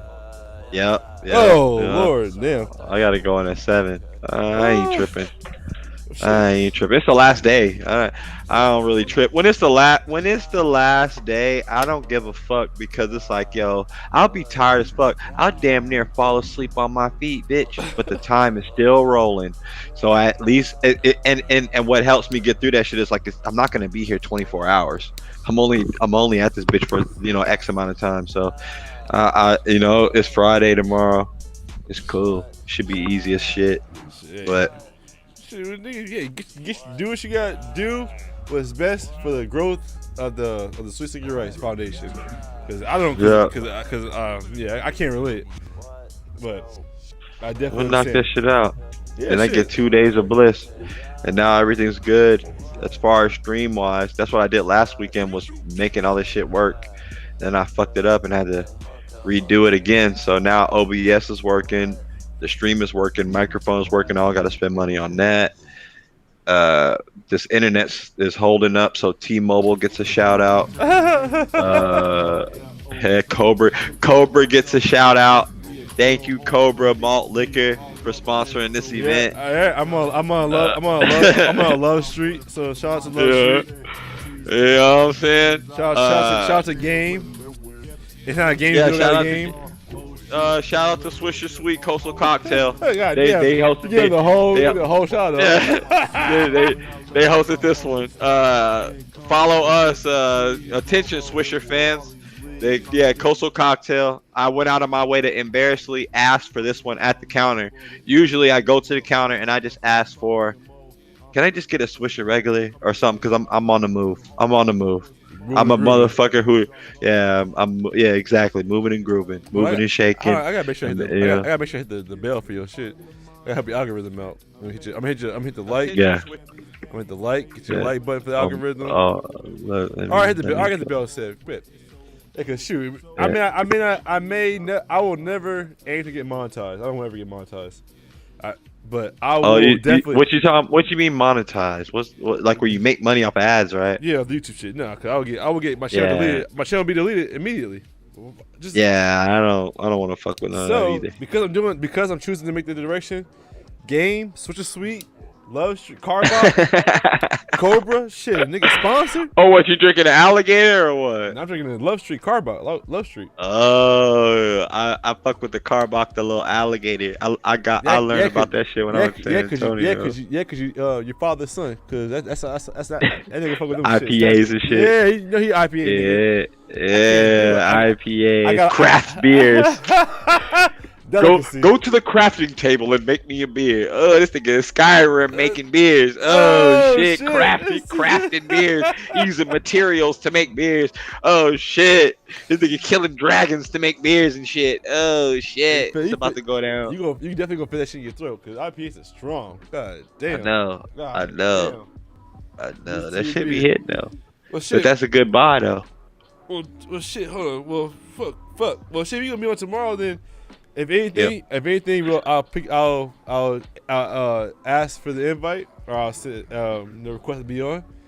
Yeah, 9 o'clock, about 9, cause I'm getting a little one tomorrow, so we setting a personal parental bedtime for 9 o'clock.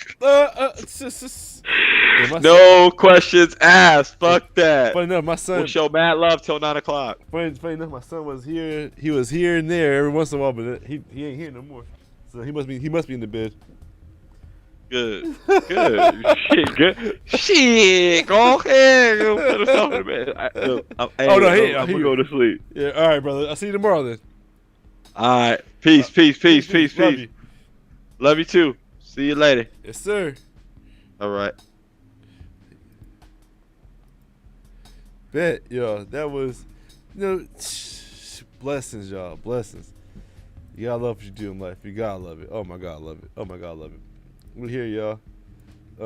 I'll turn music for a little bit for y'all, jam out. Yeah. My brother exposed me. Oh my God, I got exposed tonight. Funny, and beautiful. And my brother made this picture, so look at that. Look at the man who made the picture himself is on the outro. So beautiful. He's here the whole time actually. So I was here just to enjoy the opportunity to share this moment of some beautiful, strong streaming. I will come back. I will give my own rendition or something because I'll be on in the morning. I'll be up in the morning doing nothing. And I just be so engulfed in my personal life that I don't ever turn this on for y'all to enjoy what I have to share for y'all. But after tonight, we may have to do that. All right? Love.